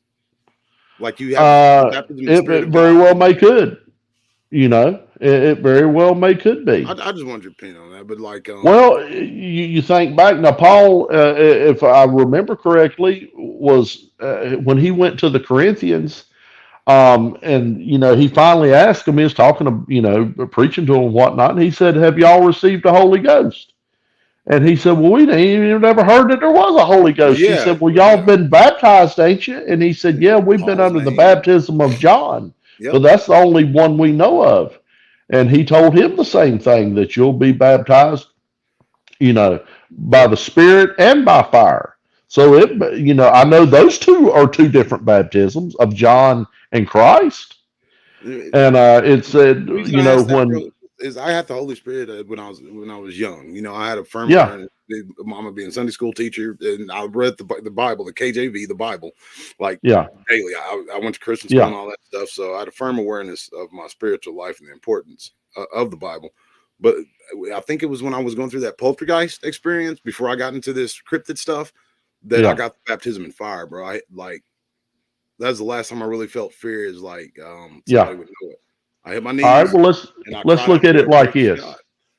I think those two operate as a separate entity. Okay. Now, the deeper you get, when it finally hits you, that fire comes on you. Bro, And yeah, I yeah. think when that fire finally does hit you, your caring goes out the window, meaning you don't care who you're talking to, you Yep, don't that's care it. who hears you, you Yep. don't care what they think of you, TV was because gone. that, My video games were gone. I didn't care about it. All the CDs, yeah, all the secular, like just all that trash. I just looked yeah. at it one And day. if it Zero. comes to witnessing, you gonna show the fire then, because you Yes. don't care anymore. Nope. You don't care if they think you as crazy as a what they call a shit house rat.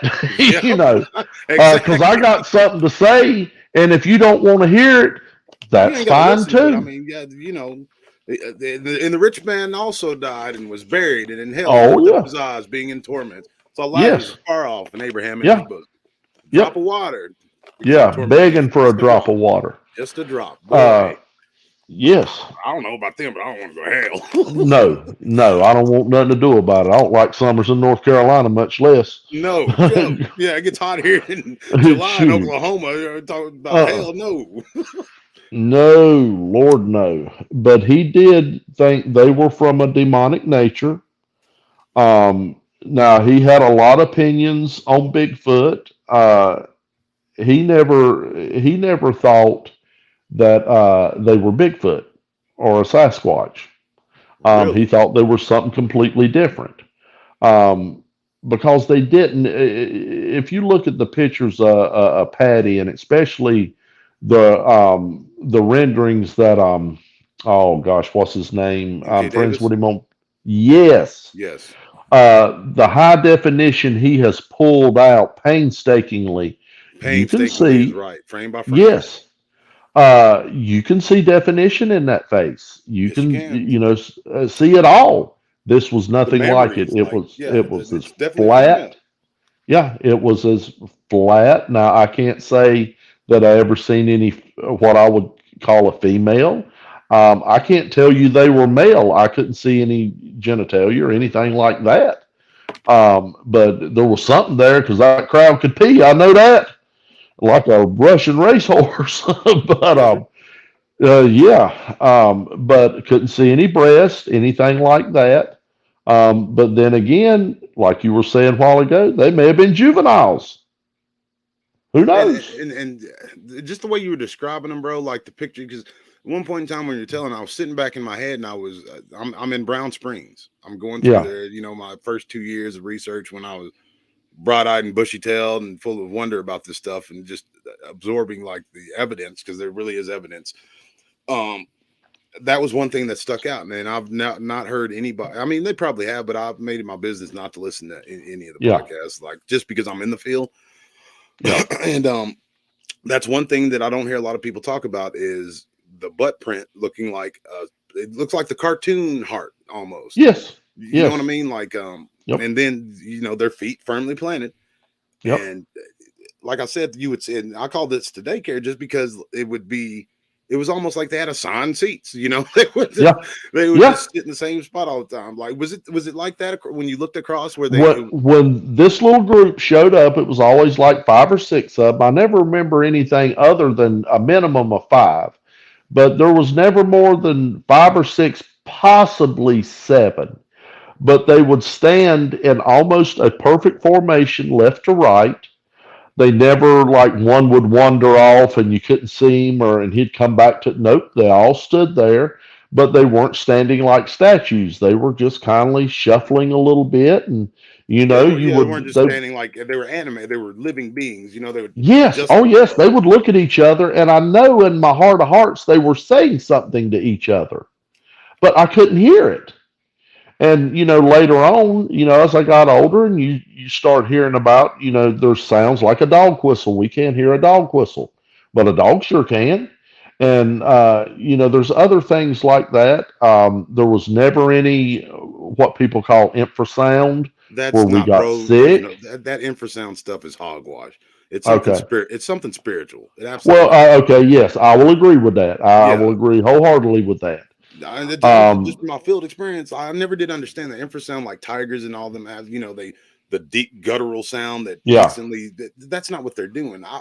Real quick, I've been in the field, bro, in Brown Springs Cemetery, and I hate going there, but it was this co-investigation with Chuck Slabs and his crew, Oklahoma Chasing the Beast, and there was something, and it wasn't a dog, man. It wasn't a Bigfoot. It was something wicked, and it yeah. growled at us as we were moving into this area. And that growl was that what people would say was infrasound, and it went around me and two other people and hit the person directly behind us. If that Well, was there's your infrasound, evidence I right mean, there. there you go. Yep, Then you start looking at yep, the individual and then the belief patterns, and you know yep, what I'm saying? Like the yep. infrasound's not going to bend around Well, it would have prohibitively. to be any sound has to travel in a linear formation. That sound, like you say, could not bend around you, shoot around y'all two, and like a pool shot, and hit the two behind you or whatever. No, it would have flooded straight through you to them, and yeah, yeah. I'll Right. buy that. I'll buy that. You know. So I mean, bro, let me tell you something.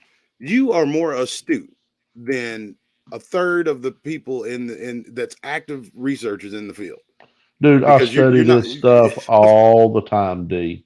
and you Um, know truth when you see it. Like so many people yeah, are superimposing what they want it to be, and they're doing people that listen to them a grand disservice yeah, because they're yeah, trying to attach this North American wood a hogwash to it yeah, when there is absolutely a spiritual nature to it. yeah, yeah. Of course it is. You can't detach that as much as they try, and it's coming around now, bro.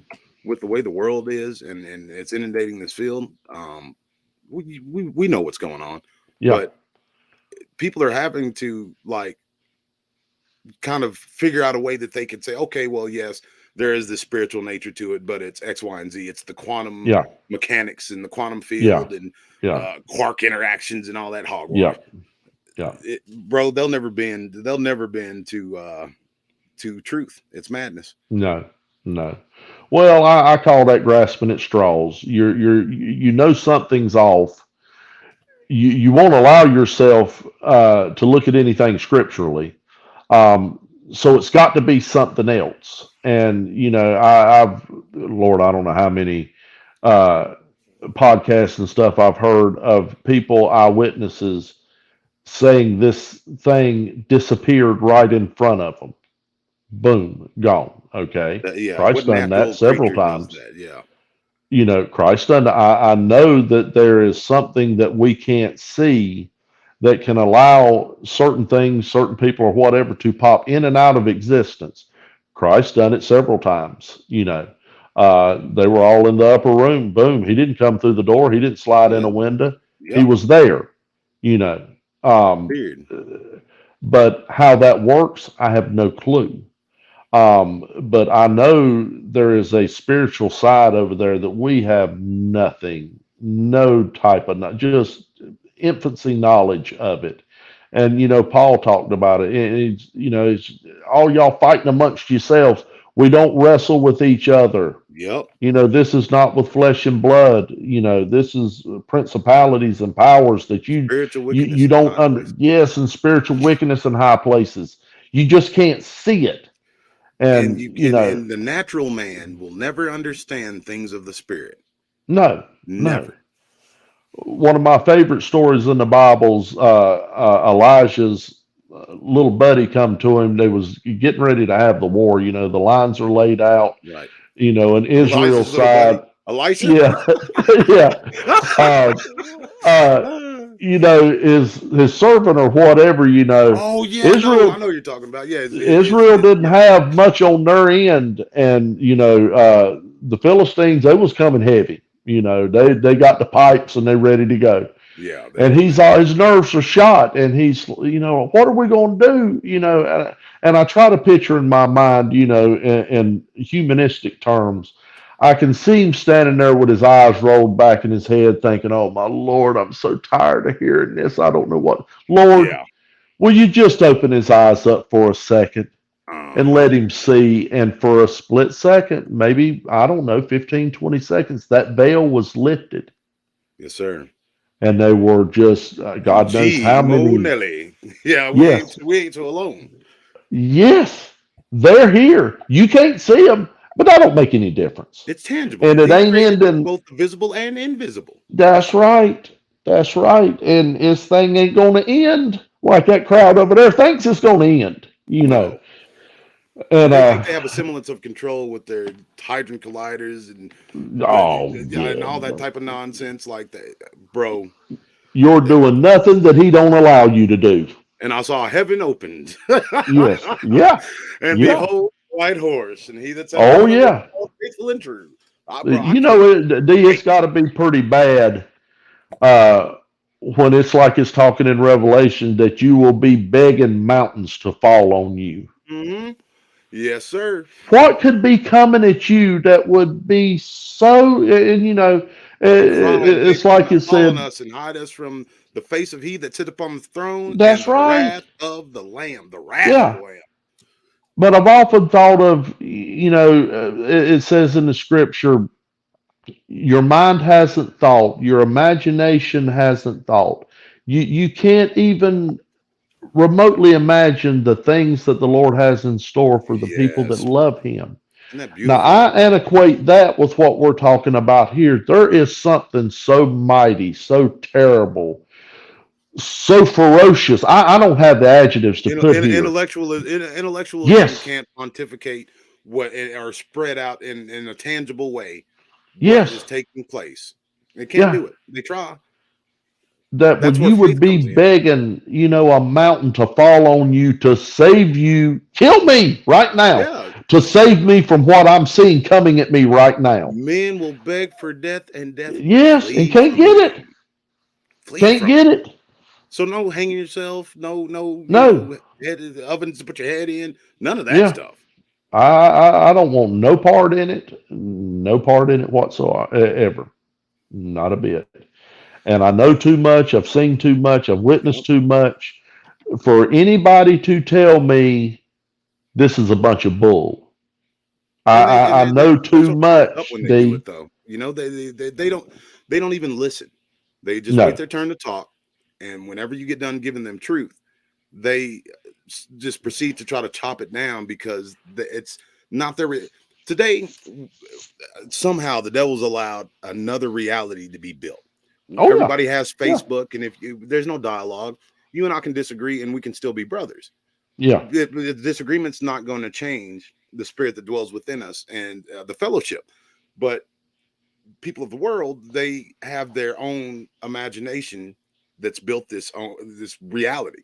So I'm on Facebook. You say something I don't like, I'm going to block you, and you're just not going Yeah. to exist anymore. And I can Yeah. stay firmly planted in my imagination in this world that I've built for myself. Things are going wrong at home. Well, I'm just going to post a ton of pictures of people smiling so I can Yeah. hide from the public face. It's bro. There'll be lovers of self in those days, Yeah. and there's Oh yeah. something called the selfie. Yeah. If people don't It has see the ugliness and laughing in wildfire. their face, yeah, Wildfire. yes, yes, sir. They But can't keep man, that phone off of their face. we are at 2 hours and 11 minutes, and if I I if told we don't Wes, find a stopping place, we'll be on until midnight. you But asked Wes, I told him, I said, "Are you sure?" Well, I asked him, I said, "Am I going on Dark Waters?" Or I said, "Am I going on with D?" And he said, at that point, he said, "I don't know yet." And I said, "Well, I'm just telling you right now. Um, this is a long, drawn out thing, and I do not know how to chop it down." I said, I do, I can't. And he he, and this he comes to kind of my this laughed. comes to my next question: will you Yeah. be willing to Yes. come back? Because bro, I could just feel that we're probably at chapter 4 of a Yeah. 40 chapter book. So, ladies and gentlemen, do you mind taking some questions? No, hey, go right ahead. If you Go have right ahead. questions for my guest, now's the time to drop those in the chat. Make sure you put them in all caps so they'll stick out because I know that there's a lot of sidebar conversations, but not honestly, not this time, brother. There was a point in time where you were talking. I looked in the chat, dead silent, nothing's happening, everybody's Yeah. listening. I that's Wow. I haven't seen that in a long time. And before you even leave, I sincerely thank you for coming on the show today. It's meant a Oh, lot to me. D, it's been my pleasure, bud. You tell I me want to tell you what's about my been mama's aggravating. side of the family so bad. It doesn't have anything really to do with the crypto world, but it is so fascinating in its own right. It's just as amazing as what we've talked about tonight. Are you free tomorrow night? I will not. Well, what time tomorrow night? We'll talk about that in the backstage area. But All right. oh, okay. The first one's come in. Have you seen orbs with those creatures that you guys witnessed? Well, okay, to answer that question, no. No, I have not. When my grandfather died after being in the hospital, 3 months, I want to say about I can't remember exactly, but it was a month or two, maybe 3 months. My grandmother's mind started going bad. Okay, I mean it's just like it was the prophecy had come true. It wasn't something that she strung into slow. Okay, it's like it hit overnight, and it got serious real quick with her. So we had moved her out of her house. And we knew at that point there's no going back. She's never coming back to this house. So we Right. started putting her affairs in order and whatnot. And me and my mother were there, um, getting stuff boxed up and whatnot. And my grandfather always said, like I told you earlier, he was a big gold hunter. And he didn't build that house. That house was built late 1800s. And he had always heard through the grapevine that there was gold built in that, buried in that house somewhere under, either in the foundation, under the crawl space, or it was hid in a wall somewhere. Now he never found it, but me and my mother are in the dining room, and we'd been there 3 or 4 hours, and we were both getting tired. And this is, I don't know, D, maybe our fifth or sixth day being there, packing things up, and there was one door that back in those houses there was a den and a living room. You know what I mean? There were two separate rooms. Yeah, the But older when houses, yes, yeah, that's the way they were built. well, when you were in the kitchen and you opened up the side door, it went into the dining room.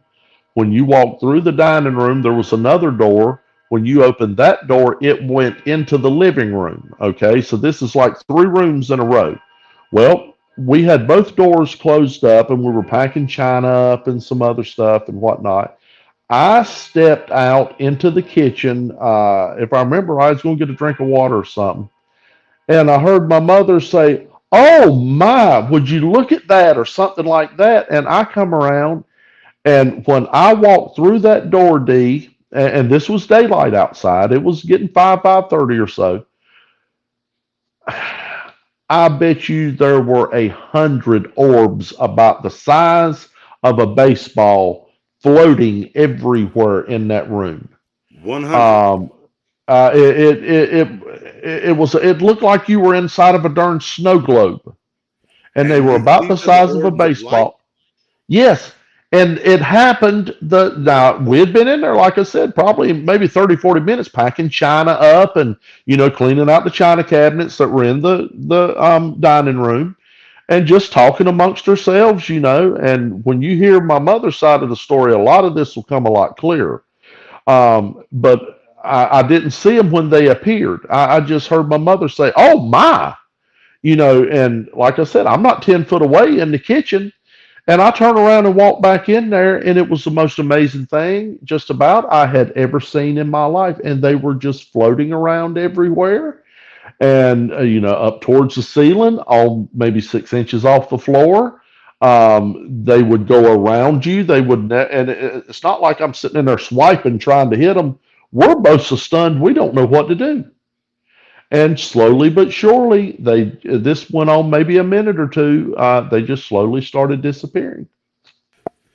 Bro, I would be marveled. The first thing I would think of would not be to come into any kind of contact with them. Like, Yeah, so well, did I they move was like with stunned. intelligence? Like, were they kind of like just They, darting they around? just were floating. We're just floating around. Some was like they took on the tones of neon. Like there were neon blue ones. There would be some, but not bright, kind of a dull color. Reds, greens, orange, just about every color in the spectrum, And they Right. were just floating Wow. around. And we're Bro, just that's the standing first. I've there. never heard. I've never heard that where, except for Skinwalker Ranch, and this seems like the antithesis, the exact opposite of a Skinwalker Ranch situation, Yeah. because every person involved is steadfast in their faith, and there's no like eerie feelings, no poltergeist type activity. That's remarkable. This is what I would kind of antiquate it to, and I know you've heard this 1,000 times. You'll hear of a hunter talking about he'll walk up on a Bigfoot, or a dog man will walk up on him, and the big question is, why didn't you shoot him? And they'll say, there for a second, I forgot I even had a gun. I was so shocked at what I was seeing.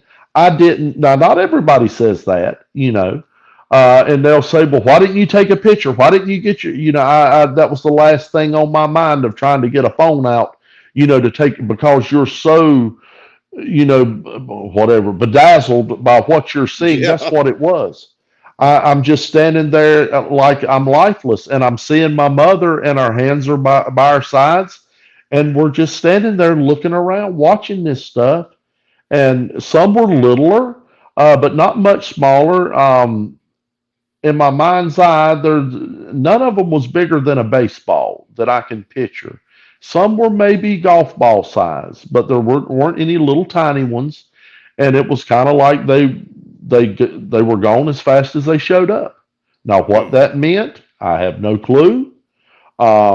But I can tell you stories that happened previously to and I know we don't have time tonight, and I would love to do another interview with you to Absolutely. tell And I you mean, yeah, that's the going to happen. things that went on in that house.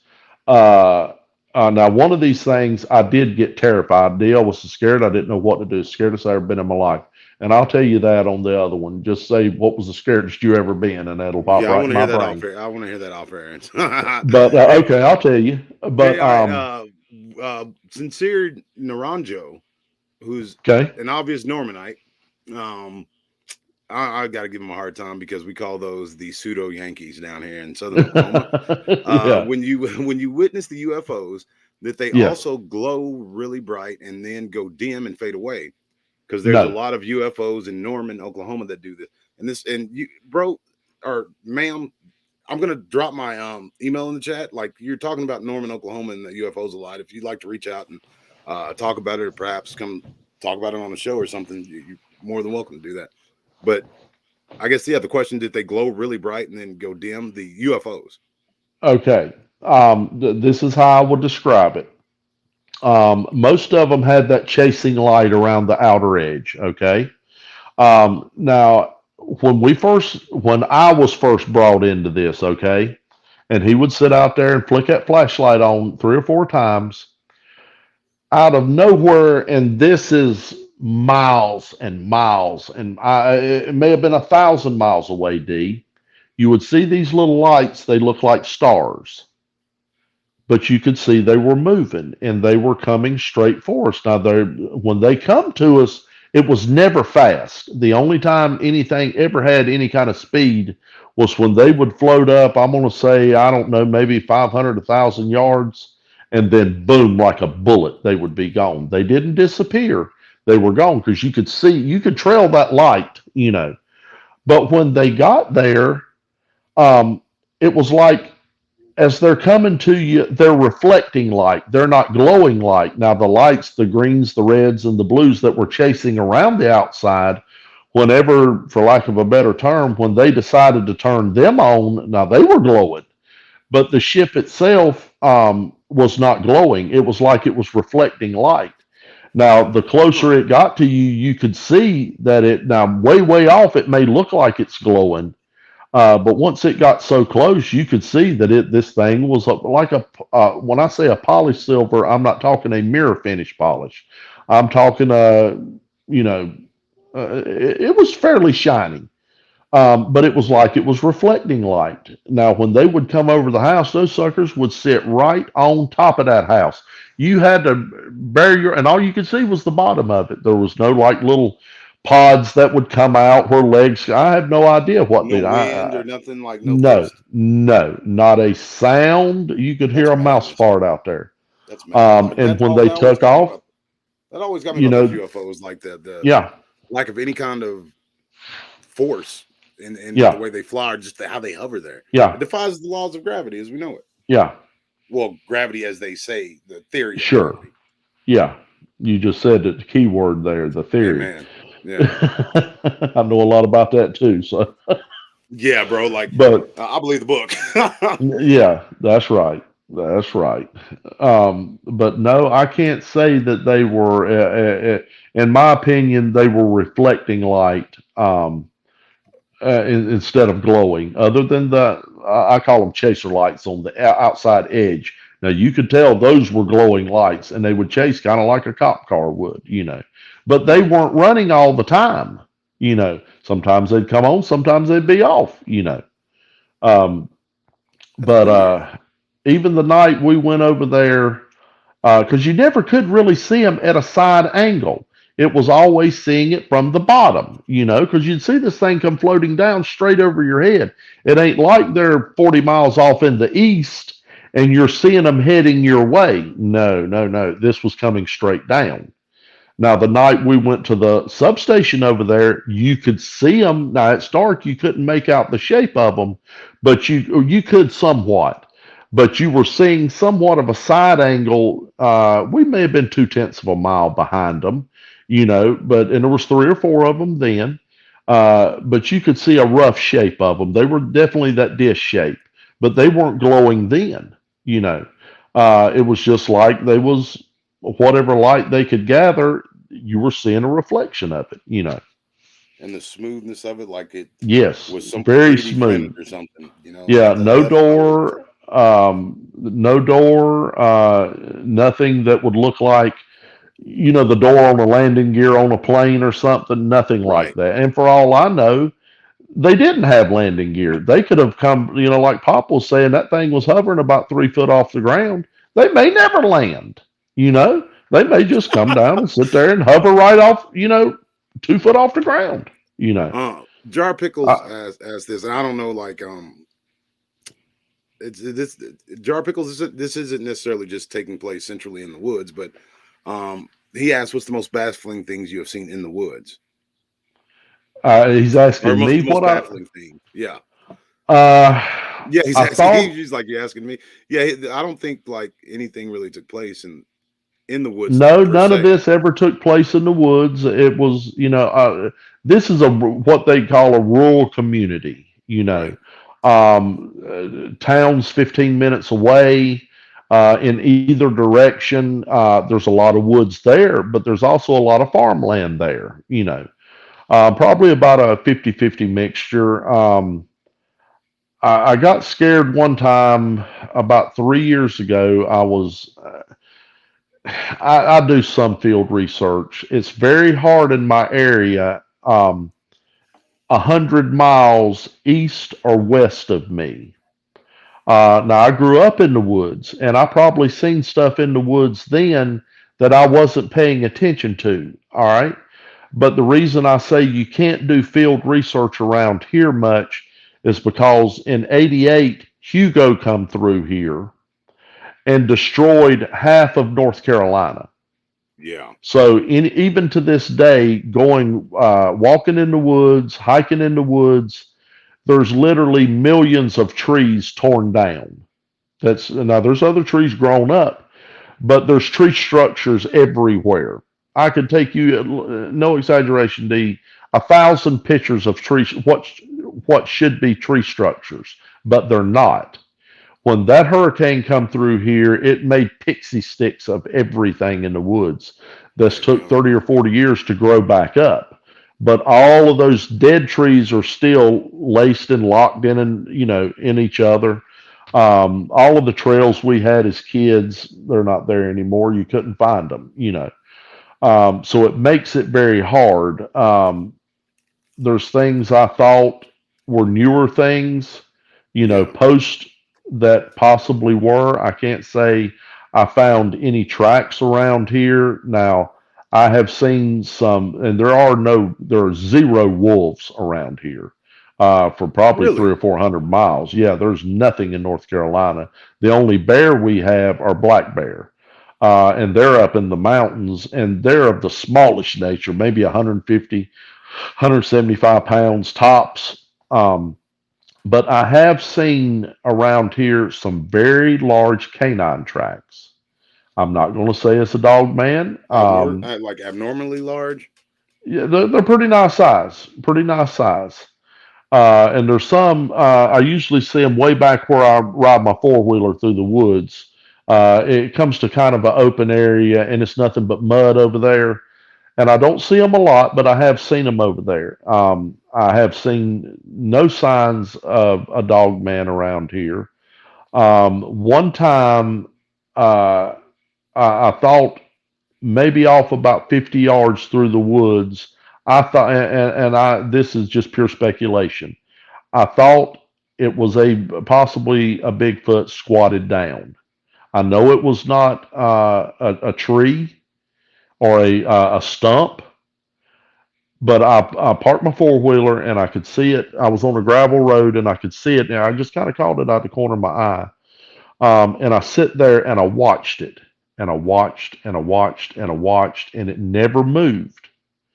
So I left. I didn't tear out of there. I just kindly turned around and head back up the road. I waited about an hour and come back up there, and I could never find what I saw. There were other stumps around there, but this was very pronounced. And you did the And right like I thing too, said, brother. By the way, like I well, always, I not to interrupt, I but like try I to always do tell the people never things to that run. I hear.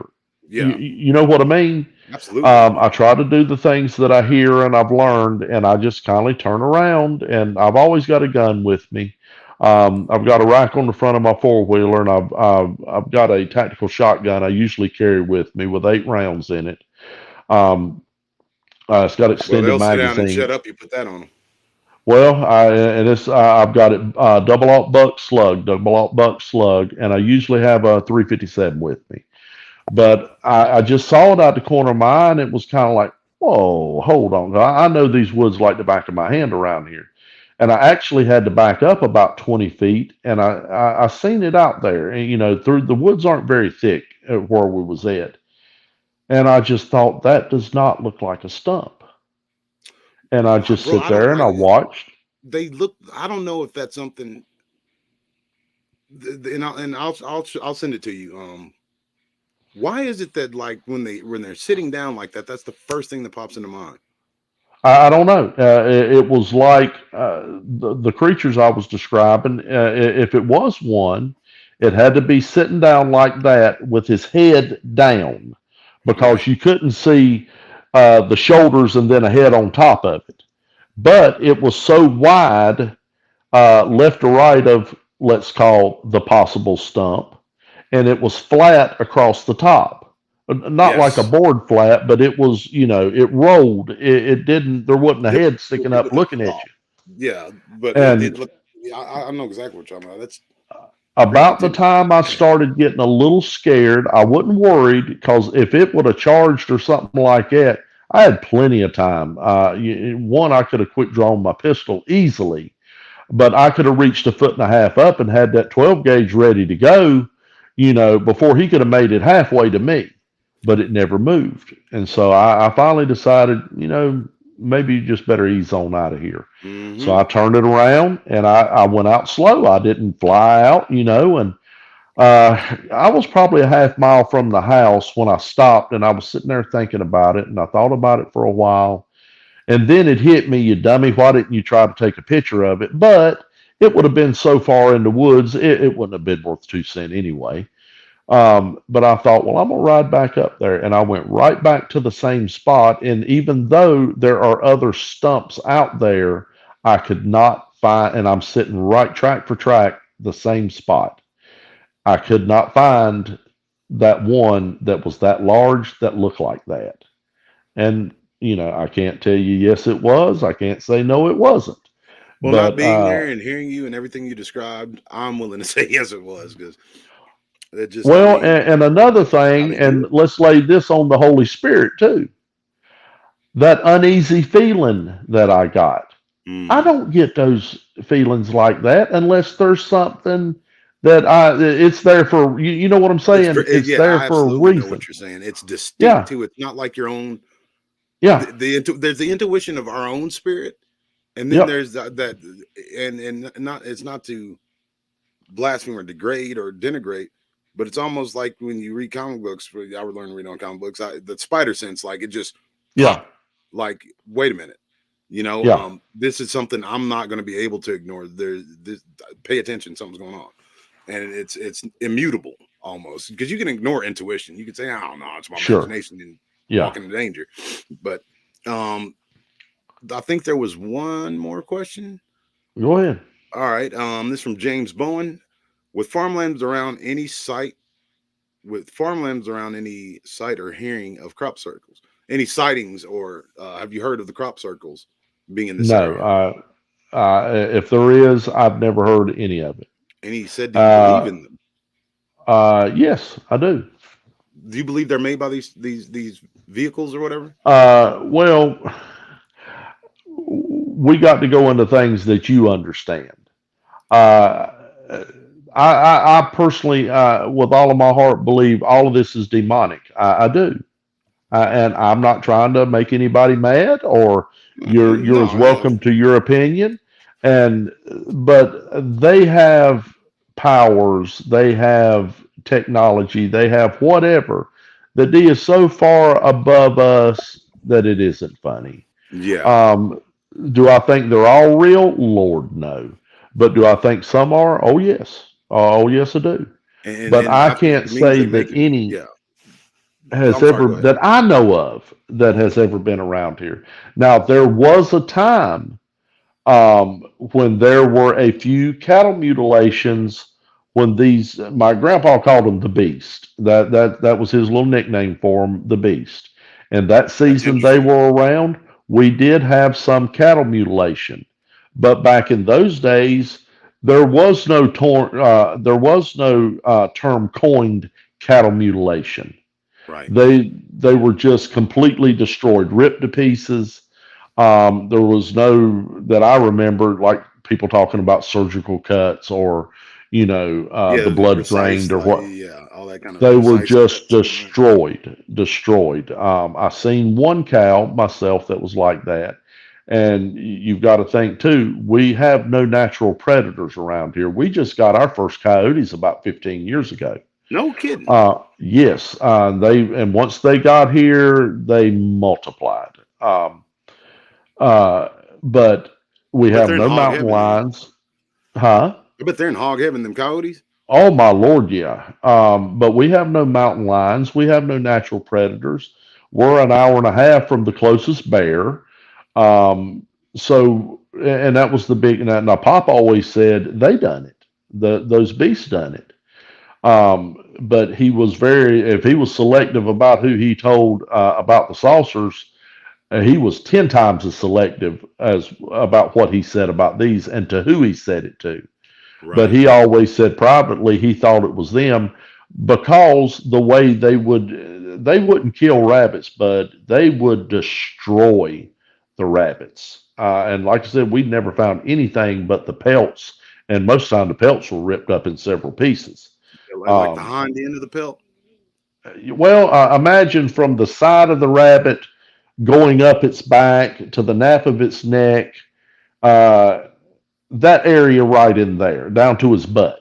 You Right. would find that. I never remember seeing a whole pelt. They were ripped up. I don't know what they were doing with them. They'd be wiping their butt for all I know. Um, but well, Well, I and mean, the yeah, only other, that would mean they have a little politeness in them at least. yeah, that's something. But well, if this fool can sit there and make a pyramid out of Yeah, rabbit pelts, no joke. he may be wiping his butt for all I know, man. But there's just so many facets to this whole thing. It's funny, or it's not funny, rather. But no to the crop circles that I've ever heard of. Yeah. Now the farmers around here, they may have 5 acres of corn, 5 acres of millet, or 5 acres of soybeans. It's not like when you go out up to Pennsylvania and there'll be 10,000 acres of corn. Yeah, as far as the You eye can can't see type see. stuff. That's right. No, it's not. But that area is kind of, well, there's areas that's rocky, but there's a lot of flat areas when you first start going into Pennsylvania, and just those slow rolling hills, and I but like Pennsylvania. I lived there for a yeah, little bit. It's beautiful country. but as crazy as this sounds, I want to see a dog man so bad I don't know what to do. You know what, brother? Not not With because that I'm energy, you're curious. gonna see one. Well, I hope so because I've Man, got things that I want to test out on it. well, I'll tell you what. You have an And open invitation, and I haven't done this in years.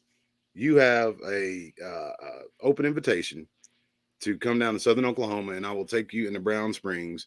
Just give me like a week's notice, and I will take you to where I saw the thing that I guess people refer to as Dog Man. I will yeah, take you into the guts of that place. well, I'll go, D, and I'm telling you, don't invite me if you don't think I won't come, because I'll come. I'm halfway Uh, retired right now, bro, and I am as I'll. serious as a Well, heart attack. what I want to tell you this right quick.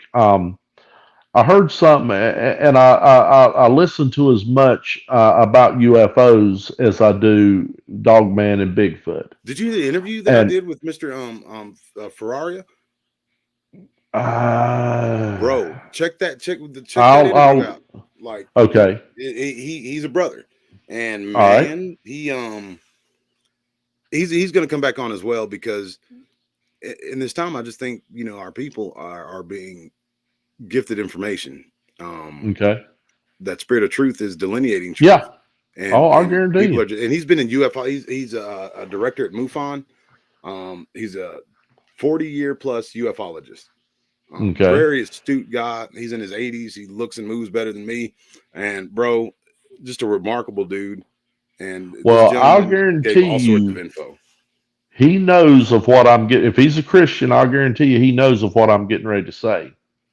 If you got a pen and paper, if you've never heard of what I'm getting ready to tell you, write this man's name down. His name is Dr. David Jacobs. All right. He's a psychiatrist. Years ago, in the infancy of psychiatrists taking down alien abductions, the stuff like that, Right. he got thrown into it completely sideways. He wasn't a Christian at that point. Um, I forget exactly how. There's not very many videos but there are several good ones on YouTube you can watch. But he got thrown into this thing sideways. Just completely did not believe what he was hearing, any of this stuff. But in my opinion, it wasn't nothing but the Lord leading him to it. Mm. And so after a while, he did become, a believer. And I think, if I'm not mistaken, he's got over 1,000 interviews under his belt. And he's a psychiatrist, not 1,000? a psychologist. Yes, he's been doing this thing for Damn. 30 years. So halfway through this, he stops. And you can hear his testimony on there. He's like, I stopped one day and I was scratching my head and I'm thinking, now hold on a minute. I'm seeing patterns here and stuff. So he starts going back through his interviews, and about 15%, I think, of his interviews, he started notice some very serious patterns, and those patterns were that these interviewees, and he's got them under hypnosis, the whole 9 yards, that these people are saying in the middle of it, because some of the abductions talk about they can't speak, they can't move, they can't do anything, Like sleep and paralysis. sleep paralysis. And Hmm. he said, but a certain number of them, he had it recorded them in the interview under hypnosis. I'm screaming, I can't move, I can't move. I'm screaming in the name of Jesus, stop. Leave me alone. Get out of here. You are not welcome here. The blood of Christ covers me. Indeed, they say it's like lightning. They're gone, Yep. never to come back again. I have heard this guy's work at the very least. He was the one that bring that to the forefront, and they tried to suppress him. They Yes. tried to say this Oh, is all yes. hogwash. I know exactly what you're Yes. talking about. They Well, tried to I'm say going this to is tell all you one hogwash. There's thing. no data there. He's like, no data. Look, case Yes. studies. That's Go data. watch some of his videos. This man is smart and he's nobody's fool. Well, So since I'm a my nerd, Randy, what I'm going to do is I am going to look into that, and what I'll do is kind of just cherry pick some stuff and put it in a nice, cool little package and present it to the folks in one of those videos. man, hey, uh, I've learned how to get them at least a small portion to start absorbing these inconvenient truths. But yeah, Randy, I hate to do it, brother. And for you folks that and they were there that was a lot of them in there asking for another hour. You got 45 extra minutes. Well, So tell them thank you. That made my night. I you don't made care if all you of think ours I'm as well. crazy or not, but No, nobody thinks you're this crazy is in this crowd. I I have guarantee you. I've had a blast, buddy. I Well, really have, bro, and you have no idea. I needed this. And you caught me with one foot off the merry-go-round, brother. I didn't think, like I said, I can count on one hand minus a few fingers how many times I felt the Holy Spirit move on a live stream, and this is one of them. And I well, sincerely good. appreciate you not only sharing your encounters, but sharing your grandfather and your memories of him and his faith. That pricked my heart, bro. It really Well, did. And he makes Indiana Jones look like a joke at a picnic. well, I'm going to say one more thing, Yes, but sir. before we go, I heard a preacher say one time in my younger days. He said, "I'm going to explain the Bible to you in 15 seconds. The Old Testament and there's a New Testament." He said, "The Old Testament whispers louder and louder, Jesus is coming, Jesus is coming, Jesus is coming." He said, "When you get to the New Testament, it's screaming it from the top of its lungs. He's here, he's here, he's here." Yes, sir. That's the Bible in a nutshell, brother, It right is. there. And He's he coming and he and shall he's come here. again. Yes. He who And was, he who was, is, and is to come, the Almighty. it's that's my gas and my engine deal. D. Yes, sir. That's the captain of my salvation. And bro, it's not even World War II. He has me in trench warfare. Oh no, no, It's no, trench no. warfare. It's eyeball to But eyeball, yeah, prop planes, horseback that's right. combat. You know what I mean? Uh, but brother, God bless you, man, and I sincerely thank you again. Chat, y'all have been fantastic tonight. Y'all have been very attentive and very respectful, and y'all always are, but more so tonight. I sincerely appreciate that because it got deeply personal. So, thank you again. Y'all are fantastic. Y'all have a great night, and I will see y'all tomorrow night on the Late Show. Thank you, D. I appreciate it, bud. Yes,